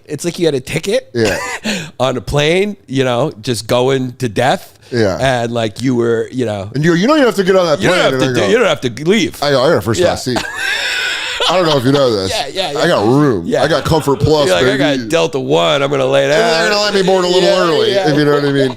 Yeah, it was weird to see like which people But credit to you to fucking do something about it. Yeah. There was a whole era where a bunch of guys. Liz was the reason I did it. Yeah. I don't think Nate drinks anymore. No, he doesn't. Yeah. I wouldn't have done it without List. Yeah. Like List doesn't get enough credit. Yeah. Because List quit and all my friends had quit drinking. Because I had tried quitting for years. I'd try for a little bit and then it'd be like something small like Sean Donnelly's birthday party or like Joe DeRosa's playing pool. And I'd be like, well, looks like I'm going to go get blacked out. Joe DeRosa's playing pool. I just find an excuse to drink. Yeah. You're like, it's what? It's a He big never event. plays pool. I got to play pool and there's pictures of beer and I'm going to do shots of rail whiskey. But it was one of those things where all my friends that quit drinking were always like, it sucks. All you want to do is drink every day. And I was just like, man, this sounds like it sucks. And Joe List was the first person who was like, it rules. Yeah. I love not drinking. Yeah. And my life is so much better. Because he had already been like 6 to 8 Oh, months. because he got banged up on booze. I mean, Brother, he was way worse than me. Fell through a table, shit in his pants, got Best story of all herpes. time. Yeah. I mean, he's got some scar Fell tissue. asleep on a train. He's Yeah. done it all, He's done baby. it all. That boy could fly.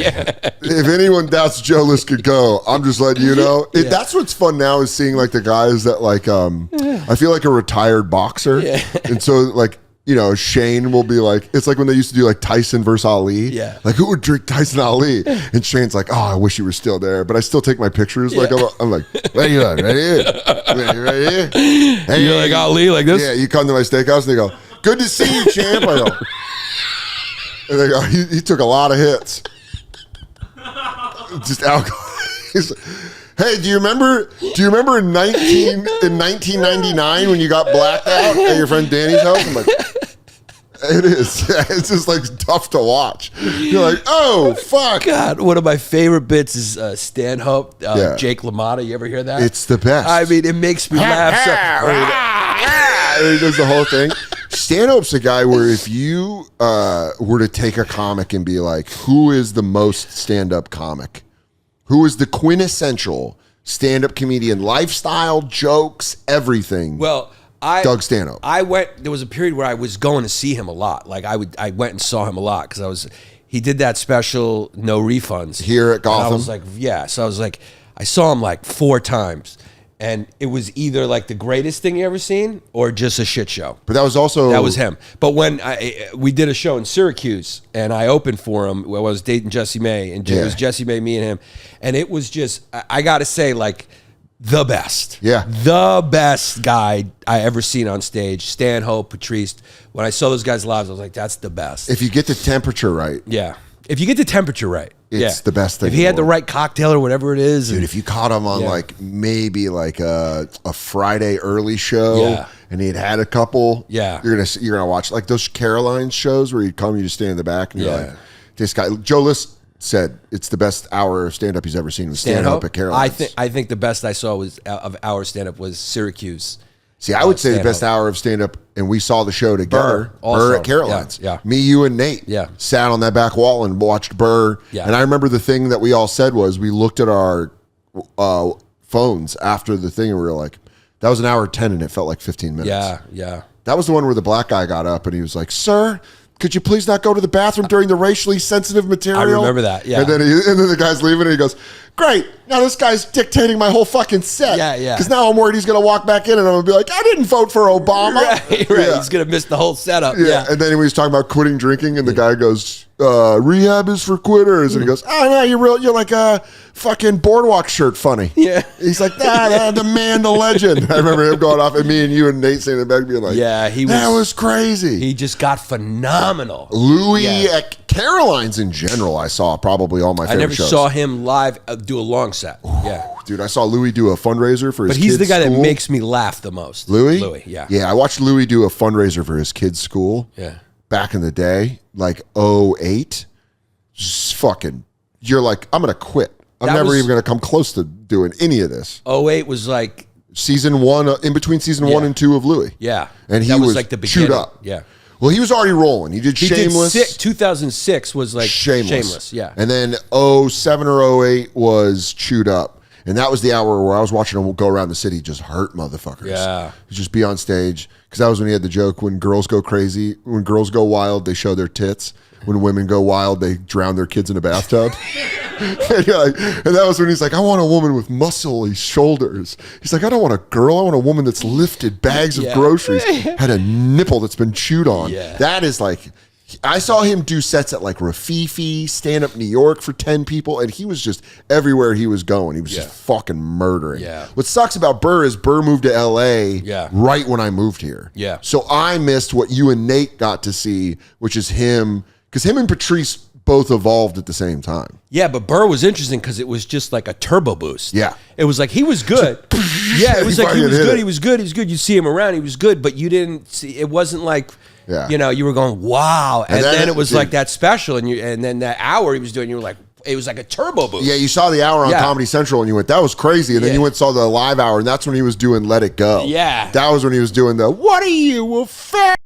And you were like, this is unbelievable. It was a turbo boost. Yeah. It was like, I don't think anyone saw it coming. No, but that was, you got to see Patrice, I think, when he was trying. I moved here at the end when he did Elephant in the Room, but he would like sometimes give a shit about stand-up. I saw him at Caroline's the couple days before he had a stroke. No way. Yeah. So I saw him. Was probably his last show. Yeah, it was one of the last shows. I can't remember which show we were at, but it was his last weekend.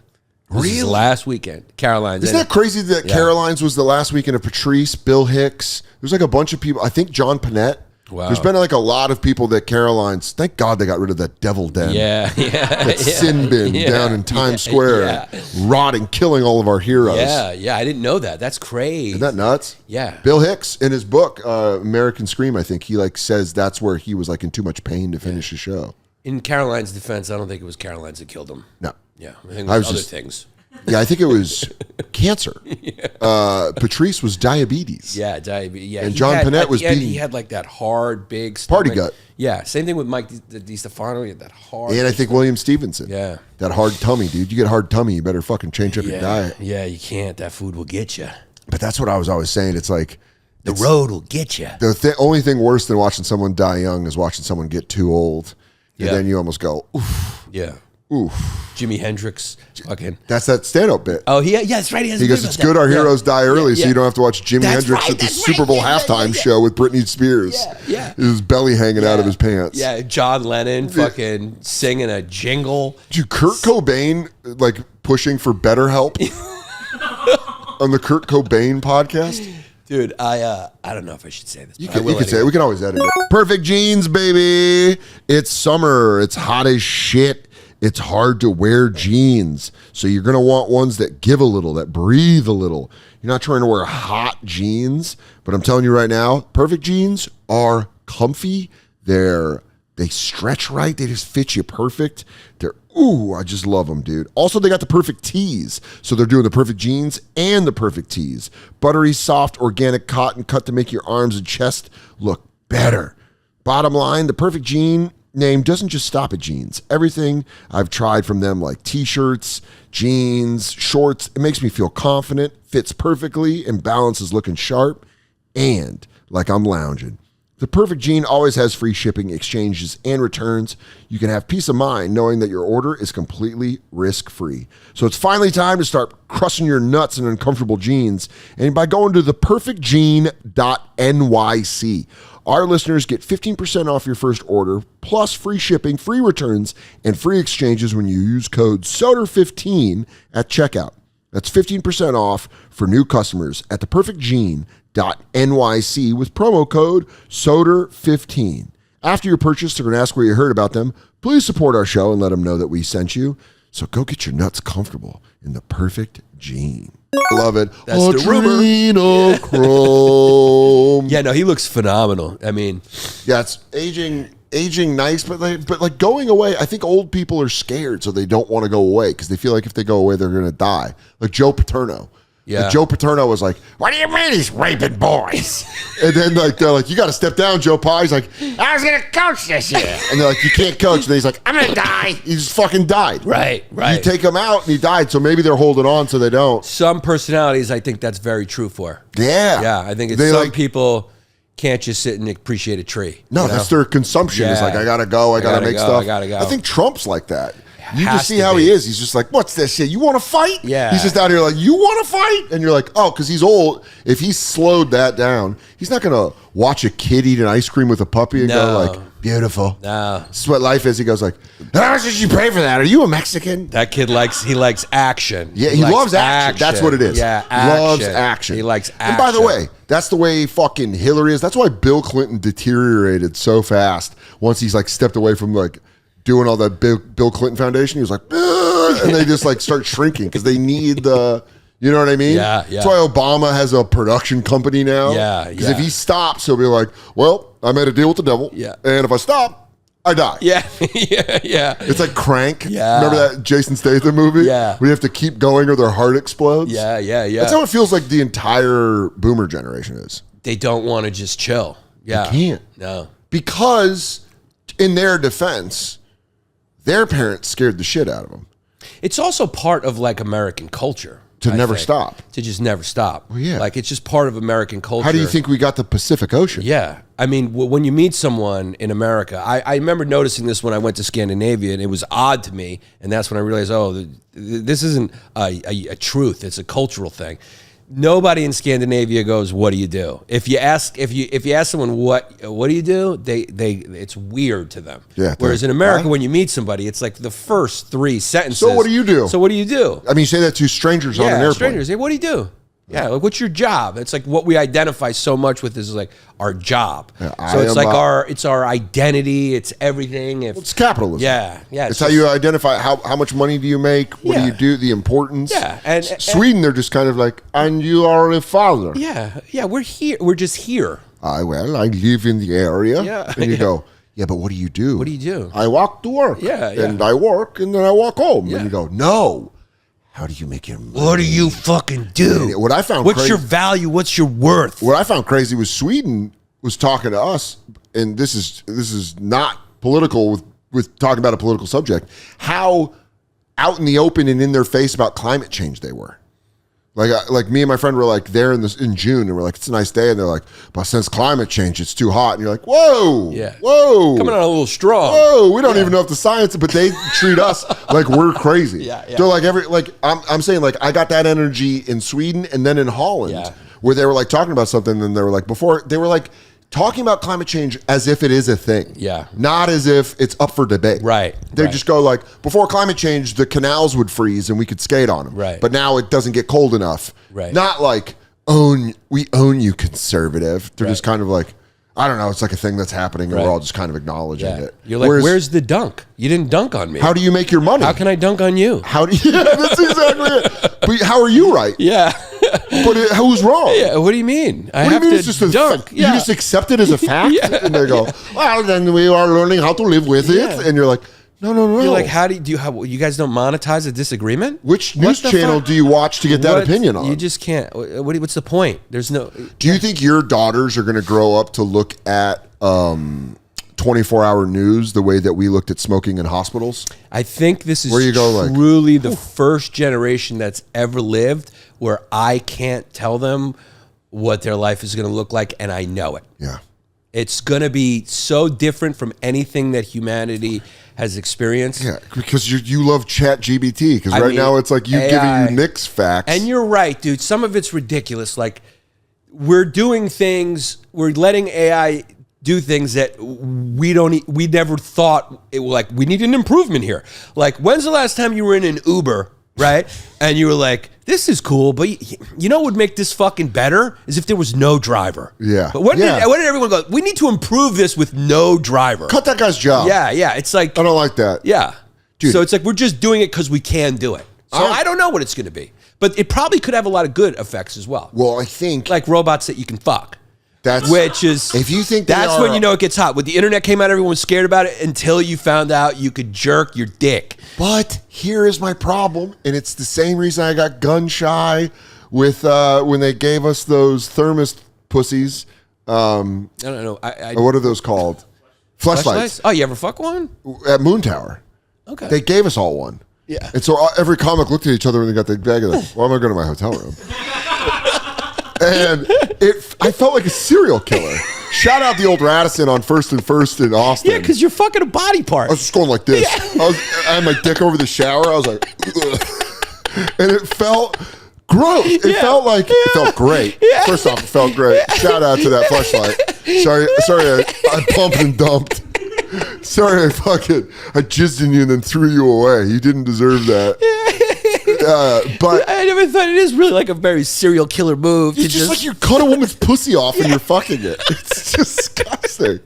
It's disgusting. My friend Matt Ross has a phenomenal bit about it, about having a fleshlight. But my point is, with fuck robots, I'm too scared to fuck a robot because what if it cuts my dick off? Right. Those things are made of metal. They are without a doubt stronger than me. But are you being a Native American now thinking that use all parts of it? No, just all right. Well, yeah. I gotta fuck the ear. Yeah, no, but like how they thought if you took a photo, it took your soul. I think that's a bum rap. I feel like Native Americans. I feel like that was like African tribesmen and Native Americans got popped with that. You think so? Yeah, I feel like look that up because I feel like Native Americans would be like, why do you guys keep saying that about us? Yeah, we didn't get a chance to get their side of the story. They go, I don't know. Yeah. I liked pictures. Yeah. And then they go, you're dead. Yeah. Here's a blanket. Yeah. But I think you're not wrong. I might be Chicken Little. I might be a little the sky is falling. It's going to change everything, though. And fucking robots? AI. AI is going to change everything. Here's what I hate. Yeah. Including our business. Yeah, but when you and I hang out, you make me laugh harder than anyone on this earth. Likewise. Like, I get around you, immediate silly goose time. I have a fucking blast, and we laugh. These motherfuckers that are using AI for, to write jokes, there's something like... yeah. You just... It's not... There's a lack of humanity in it. There's a lack of humanity. There's, also a thing of, people need to be told they're not good at stuff so they can go find what they're good at. Yeah. I wasn't good at anything until comedy. I sucked at sports. I sucked at being an employee of any job that I ever had. I thought you were a great waiter. Shut up.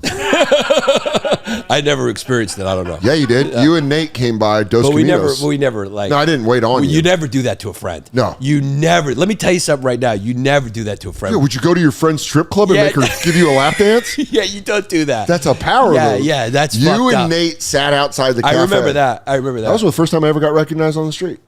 Yeah. Because we were going to get something to eat in between my shifts. Yeah. Do you see me now, Daddy? Daddy Payne. Daddy Payne. They know who I am. Do you know who I am? You never did, motherfucker. Speaking of Daddy Payne, how bummed are you that your daughters...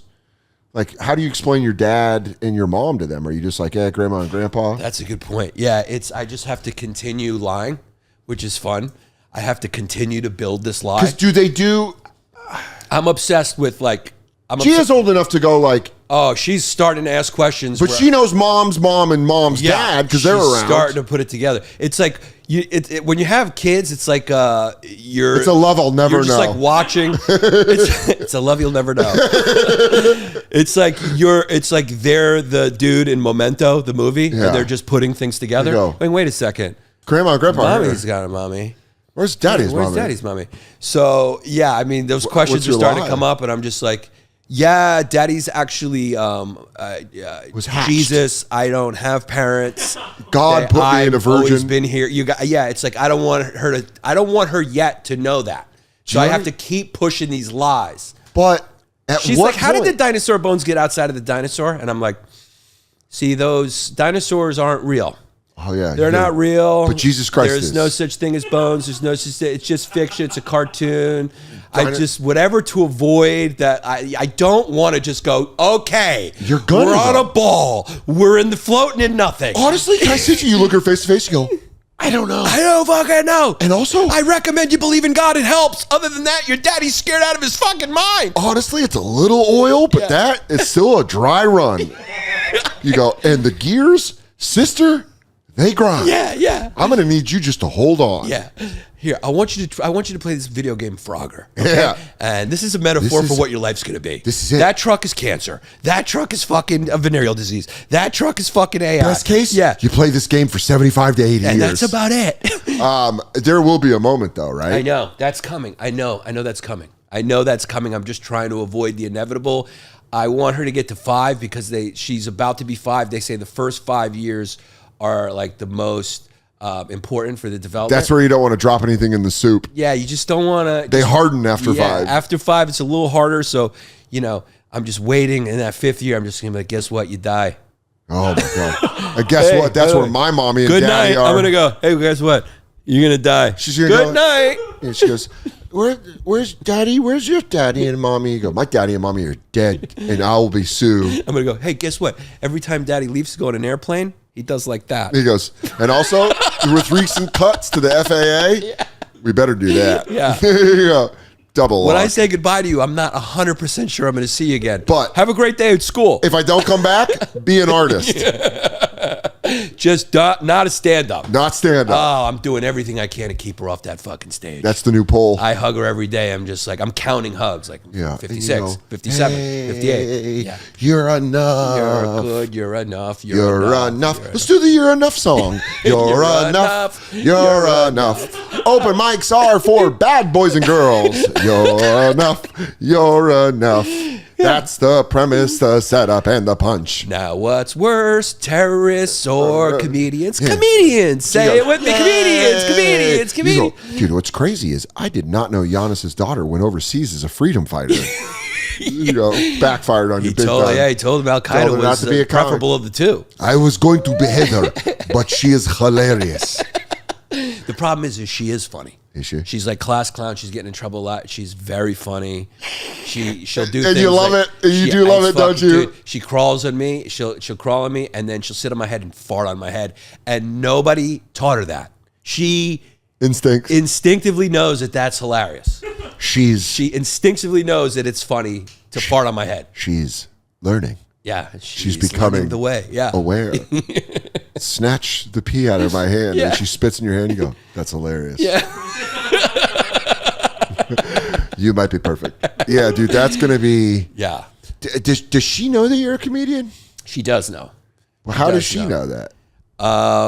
It was like explain, like, I go away, I get on planes. This is what daddy does. Mommy told her. She doesn't understand it yet. I would kill to interview your daughter right now. Yeah. Like, what does your daddy do? And she goes, he looks at society through a lens.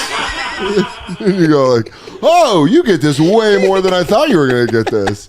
She goes, he takes nuance to subtly break down societal norms. He's a satirist. He's a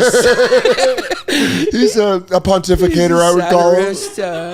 He goes, he likes to harangue other adults and try to. Would it be worse for you, and we're not judging anybody, but would it be worse for you if your daughter later, maybe 22, 23 years old, Is it worse that she comes out as a lesbian or as a comedian? Comedian. Yeah. Comedian. Yeah. Because by the way, lesbian will be Comedian. like standard flow. But I'm going to... It'll be crazier if she's straight. Yeah, I'm going to try to just condition her for as long as possible that there are no women who do comedy. I'm just going to go, this is just a male thing. Yeah, but then that could really destroy your relationship. She finds football, it's just for guys. She finds Maria Bamford's that unwanted thought syndrome. That could ruin your relationship. I'm only going to be able to keep it for so long before if she turns on her mother's watching Nikki Glaser host the Emmys or something like that. She just has that moment, and then she I'm goes, like, "Dad was fucking." It all plays back in her head like the end of a movie. My, this motherfucker. And now that gives her the motivation because she hates me so much. Oh that God, she's and then she creates a character called Maurice. Yeah. And it all comes fucking full circle. And that, my friends. Yeah, and I'm also very aware that like I'm maybe being too good of a father, and this may not make her successful. Why do you think that? Well, because everyone I know who's extremely successful in this country is highly damaged. I've never met someone who's just like, yeah, my family life was great. Because it's like Steve Jobs. Like, yeah, I was left in a basket outside. I'm Iranian or something. Yeah. My daughter, every time she looks at an iPhone, she gets triggered. She has a Samsung. Yeah. Can you imagine his daughter going, oh, my dad? This is the thing he didn't pay attention for before. This is what he developed instead of me. She was a fucking Samsung customer. Yeah, it's his so daughter. funny. Yeah, oh my God. Even when her friend pulls it out, she's like, put that thing in. Oh, my God, no! All humans are like hoses with the water running out, and this then is trauma. When your Indian side comes out, and then all humans are leak water like a side hose in the suburb. But if you put your thumb over the spigot, success comes. That's all it is you're just bending the hose. Yeah. Trauma's going like, and you just shoot it fucking harder. That's right. So it goes farther. So that's what. Yeah. Sometimes I'm going like this. Does everyone need a little? Yeah. Everyone needs a little thumb over the hose to go like. And you know what? You're right. Like life will do it. You don't have to do it as a parent. Life will do it. Everyone catches these hands. Yeah.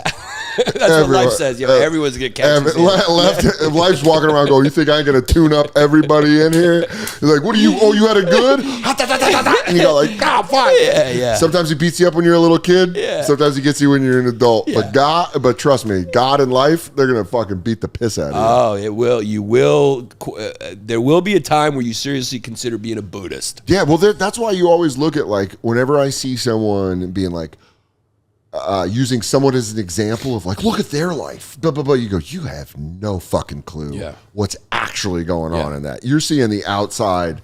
You're picture ready. Yeah. When you're online, everyone's like, someone put that out. Yeah. You're not seeing the real shit of them going home being like, fuck all this. And then you're like, whew. That's why people have breakdowns. Yeah. Well, people, sorry about that. Just being a dad. From the bank too. Chase, what do they want? Might be fake. I feel like if you're envying or you have envy or you're jealous, it's actually a self-hate. Yeah. I think it's a form of self-hate. 100%. Yeah, it's not even about the person. It's just something you have to work out about yourself that you don't like, and you have to look at that and love yourself. Self-hate. Yeah, I had a friend that said it very concisely where she was like, whenever somebody does something that annoys you, go work on that in yourself. Yeah. Because that's why it's like upsetting you. Because they're doing something that annoys you. So you should go change that about yourself. Yeah, I think actually that's like one of Carl Jung's kind of like staples. Yeah. That's like a fucking. Whatever irritates you about other people. It's coming from you. The call's always coming from inside the house. It's always the call's always coming from inside the house. Because people talk. That's a good way to put it. It's so funny because like I remember before I ever did Rogan or whatever, I'd be like, Joe Rogan. It's very easy to do that. Yeah. And then I met him and I'm like, what a good guy. Yeah. He's such a nice guy. Yeah. And that's what it is with a lot of people. You like see him online and you're like, this fucking guy. You meet him and you go, he's a nice person. Yeah. And you realize it has nothing to do with you. Like his thing, it's just. Also, it's very nice to know most people are, I'd actually say all people are not thinking about you. No. It's our ego. Briefly. Very briefly. Very, very briefly. And the ones that you're married to sometimes are thinking about you a little bit more than other people. And but most of the time, it's them. Everyone's thinking about themselves. Yeah. And I had like when we were going, when we were living together through. Sometimes I'll see my wife and go, oh yeah. Hey, you. Yeah. Hey, what do you got going on? Oh yeah, you're here. What did you do this morning? Oh, yeah, Hey. there's somebody else here. Yeah. But she would hit me with that. She'd be like, I'm upset and it has nothing to do with you. And you'd go, well, that's impossible. Well, with your fiance, it's just probably some game that she had money on. Yeah. She's like, it has nothing to do with you. It's the fucking Dodgers. She goes, I don't know, maybe if the Phillies could fucking hit. And you go, all right, I love you. I love you, bye. I love you, baby. Yeah, dude. I don't know. Knowing that, It would be though. the opposite with you if you had kids. You'd be like, just be nice around mom. I go, listen. She's very upset about the Phillies right I go, now. Raffy Devers is 1 for 3, and he needs to be more like 2 for 3. I need you to go into the kitchen and then back out, buddy. Bring me my snacks, because I can't step foot in there. Yeah. That's a goddamn war zone. Yeah, dude. Once you find out it's like every human is flawed like that, you just go like, oh, okay.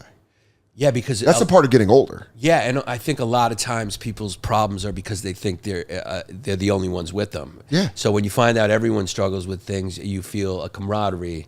The one thing people need is people, and that is what I'm skeptical about is AI is because we don't live in the moment anymore. No. We don't live in the moment. We're always like, thinking about the past, the future, the phone, what news happened, what's gonna happen. So, and we're never looking at each other. And we're a social species, so we need each other. Like we're like dogs or any other dolphins. Like we survive, and we've evolved that way. So this is gonna cause there's gonna be some broken eggs with this omelet. Dude, they're already saying, I read an article this morning that said ChatGPT is making people have delusional fantasies. Yes, I that saw are that like, too. Yeah, you saw that article? Because there's a lot of mentally unwell people too getting on ChatGPT, Talking to someone and that's not real. ChatGPT's going, "You're great," and they're going, "I am Napoleon." Oh, fuck. Have you ever noticed that when something bad happens, you just deal with it, Yes. and then when things are good, you're like, "When's the bad thing gonna happen?" Brother, you're like, talking "You're about fine." That took me 38 years of my life to learn. Yeah, I'm still learning it. I mean, still. But 38, around like 37 or 38 is when I had that epiphany where I was like, oh, when the bad stuff happens, you just get through it. Yeah. It's worrying about the bad shit. It's the worst thing. That's why leaving us alone with our own brains, like, don't do it. Don't do That's why podcasts are popular. Yeah. Someone could put, and by the way, I get it. Yeah. When you're mentally having a weird day, I was having a moment where I was a little off this morning, and I just put on a movie that I already knew, and it stabilized me. Yeah. I was like, fuck, all right, I don't know. I think I was just getting a little in my own head. Yeah, you get connected to something or someone else, and it just goes away because we're wired for that. We're just wired. That's why how we survive. That's why we have the negativity bias, which blows my mind every single time because it's it's an obvious flaw in the operating system. Yeah, like you're at a show. 100 people are laughing, and there's one person not laughing, and that's the one you remember. Yeah, or you remember all the mean comments, but none of the good ones. It's the negativity bias. Yeah. It's like one comment, and it's just that's wired in us because when we were like in a tribe or whatever, like if you had to be concerned that everyone liked you, nobody was ganging up on you because you had to fit in a group. So You it's also just had to fucking move and hardwired. hunt with them, and everything was dependent on other people. Yeah. They would raise your kids. If you had kids, they would all be a part of it. So it makes sense. And then now we're just by ourselves with little supercomputers being like, And your brain just goes like, oh my God, I'm going to lose everything. It's just so fucking weird. it's crazy when you, one of my favorite feelings now is looking at my phone and having no notifications. Because you just go like, just put it back down and you go, all right. Dude, I am way off the phone. You are. I am way off the phone. Guy whose phone interrupted the podcast twice. Yeah, it was way a off the phone phone. call. Yeah. It's like ding ting. Yeah. Way off the phone. Way off the phone. Nah, Yeah, fucking got it. 18. Hold on 1 second. Oh shit! They say it was great. Yeah. How did you do it? Kids? A love I'll never know? Kids, yeah, just it was mostly it was a love. It was mostly like going like, all right, I got to be here. Yeah. This is like a little weird. Well, 'cause they get hurt. Yeah, I'm still on, but I've been able to scale it back like so much. So I pop on and pop because I put limits. So what you do is you put limits on it. You just put the limit on it and just leave it. But then I take the limit off. I go, what are you doing? That's the part you can't do. I know. That's You the gotta addict in leave me. Yeah, you got to leave the limit I'll on. have one more. Yeah, and then you start it just when it goes off, then I'm just done. It's an hour because I was looking at that phone sometimes, dude, and I would see 12 hours, and I'm going like, whoa, Yeah. that's fucking wild, Spooky. and I wasn't even aware of it, and you're going you're like, not- that's my whole awake day. You're not learning 8 anything. hours, 9 hours, You could have read a whole book. dude, it's crazy. You could have read a whole book. So if you do like an hour and then it's done and you're just done, and then you just wait till tomorrow, and you just leave it, and then that's and it. you don't miss much. You miss nothing. You don't miss You miss much. nothing. You miss nothing. It's all there the next day. Yeah. You know, it's just they've designed it to make us gamblers. This is what MK Ultra resulted in. It's what they did. All the people that they tortured in the 40s, 50s, 60s, and 70s. Yeah. This is what we get for it. Yeah. I remember phones that know how to keep you on it. Yeah. I remember, I still love nicotine, obviously, but I remember when I was able to quit smoking is when I realized it was a scam, like they were lying, or like I had to know it was like, that's what got me when I was like, Jesse helped me when because he used to do cigarette ads. Yeah. Jesse's Couture. So he explained to me what they do and, and he showed me all these old ads of the doctors holding the cigarettes. Yeah, and, be like, safe. You can do and it. I'm like, it's just a fucking manipulation and a lie. For sure. And so now whenever I'm on social media, I just remind myself of that. This is a cigarette They ad. want us all on there. So what you notice how engagement's important? Yeah. So they're like, you're either going to be a content creator or you're going to be a content creator in the comments. Yeah. So you're all creating content. Everybody jump in. Yeah, because everyone on the comments is writing the comment to be seen by other people. And they want to get likes. Yeah, they want to get the most likes and they want to fucking be seen by you. And it's like, we're all manipulated in this game. Do you think your daughter's generation tears down the social media thing of like, this is fucked up, we can't be doing this, or like regulates it? I particularly think the internet is good. I think particularly social media is very bad. Yes. So it's particularly social media. Other things about the internet are great, but social media It's horrible. is the thing that's if you really took social bad. media, the internet would be. I think it would be great. What a tool. Social media is the bad part. Social media is the thing that our brains can't handle. And I bet you watch this on social media. Yeah. Thanks for swiping up. No, but podcasts are great, right? Because they listen to it. It's like, there's no tricks to it. We're not trying to get you to listen or fucking. But check out Factor Meals. Yeah, check out Factor Meals when you get a chance. Yeah, Also, over BetterHelp. 40 to Everyone's got BetterHelp. problems. This episode's brought to you by Also, BetterHelp. are you having trouble staying hard? Well, Also, give me your money. I think there is. I feel really fortunate to be in the time that we just get to hang out and be funny with each other.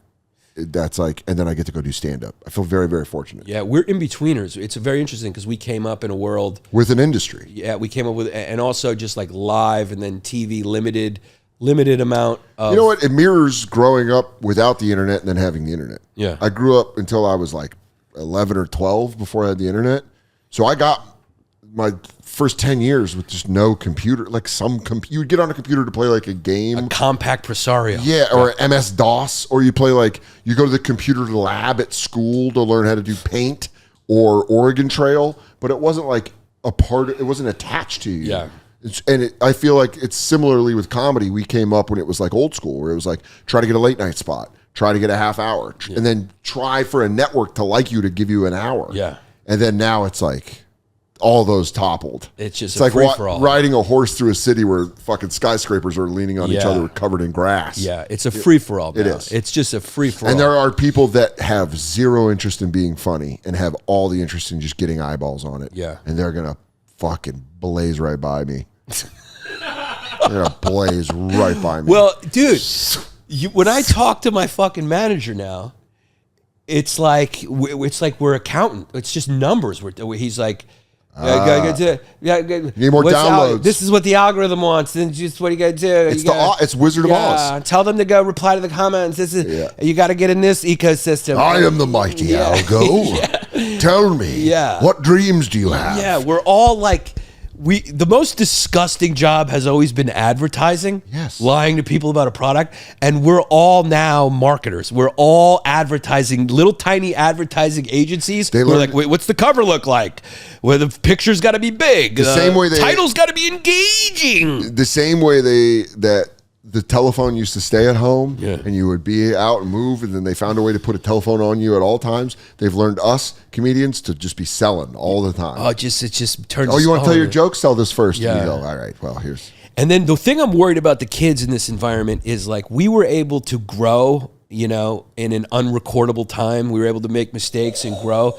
Now, if you're like, now people are growing on the internet. So they're like, we would experiment in live clubs where there was no chance of anyone recording. Now everyone's like working out online. Yeah. So these kids are probably so scared to say the wrong thing during their process of developing and whatever kind of content creator they are, because someone could just snapshot that and then define you for the rest of your life with that fucking moment. Yeah, dude, imagine. It's crazy. And even with the relationships, imagine now trying to form a relationship and then she's got some secret group with a bunch of other girls where they're talking to her. It's like fucking nuts, dude. It is one of those things where you watch it develop and you go like, man, I'm so glad I got to just fail quietly. Yeah. You just got to, because and to take a full circle back to sports, daddy pain. Yeah. They're doing it a lot now with athletes where they're going like, an athlete will get on and they'll be like, look at this 2013 tweet. And you go, he was 12. Yeah.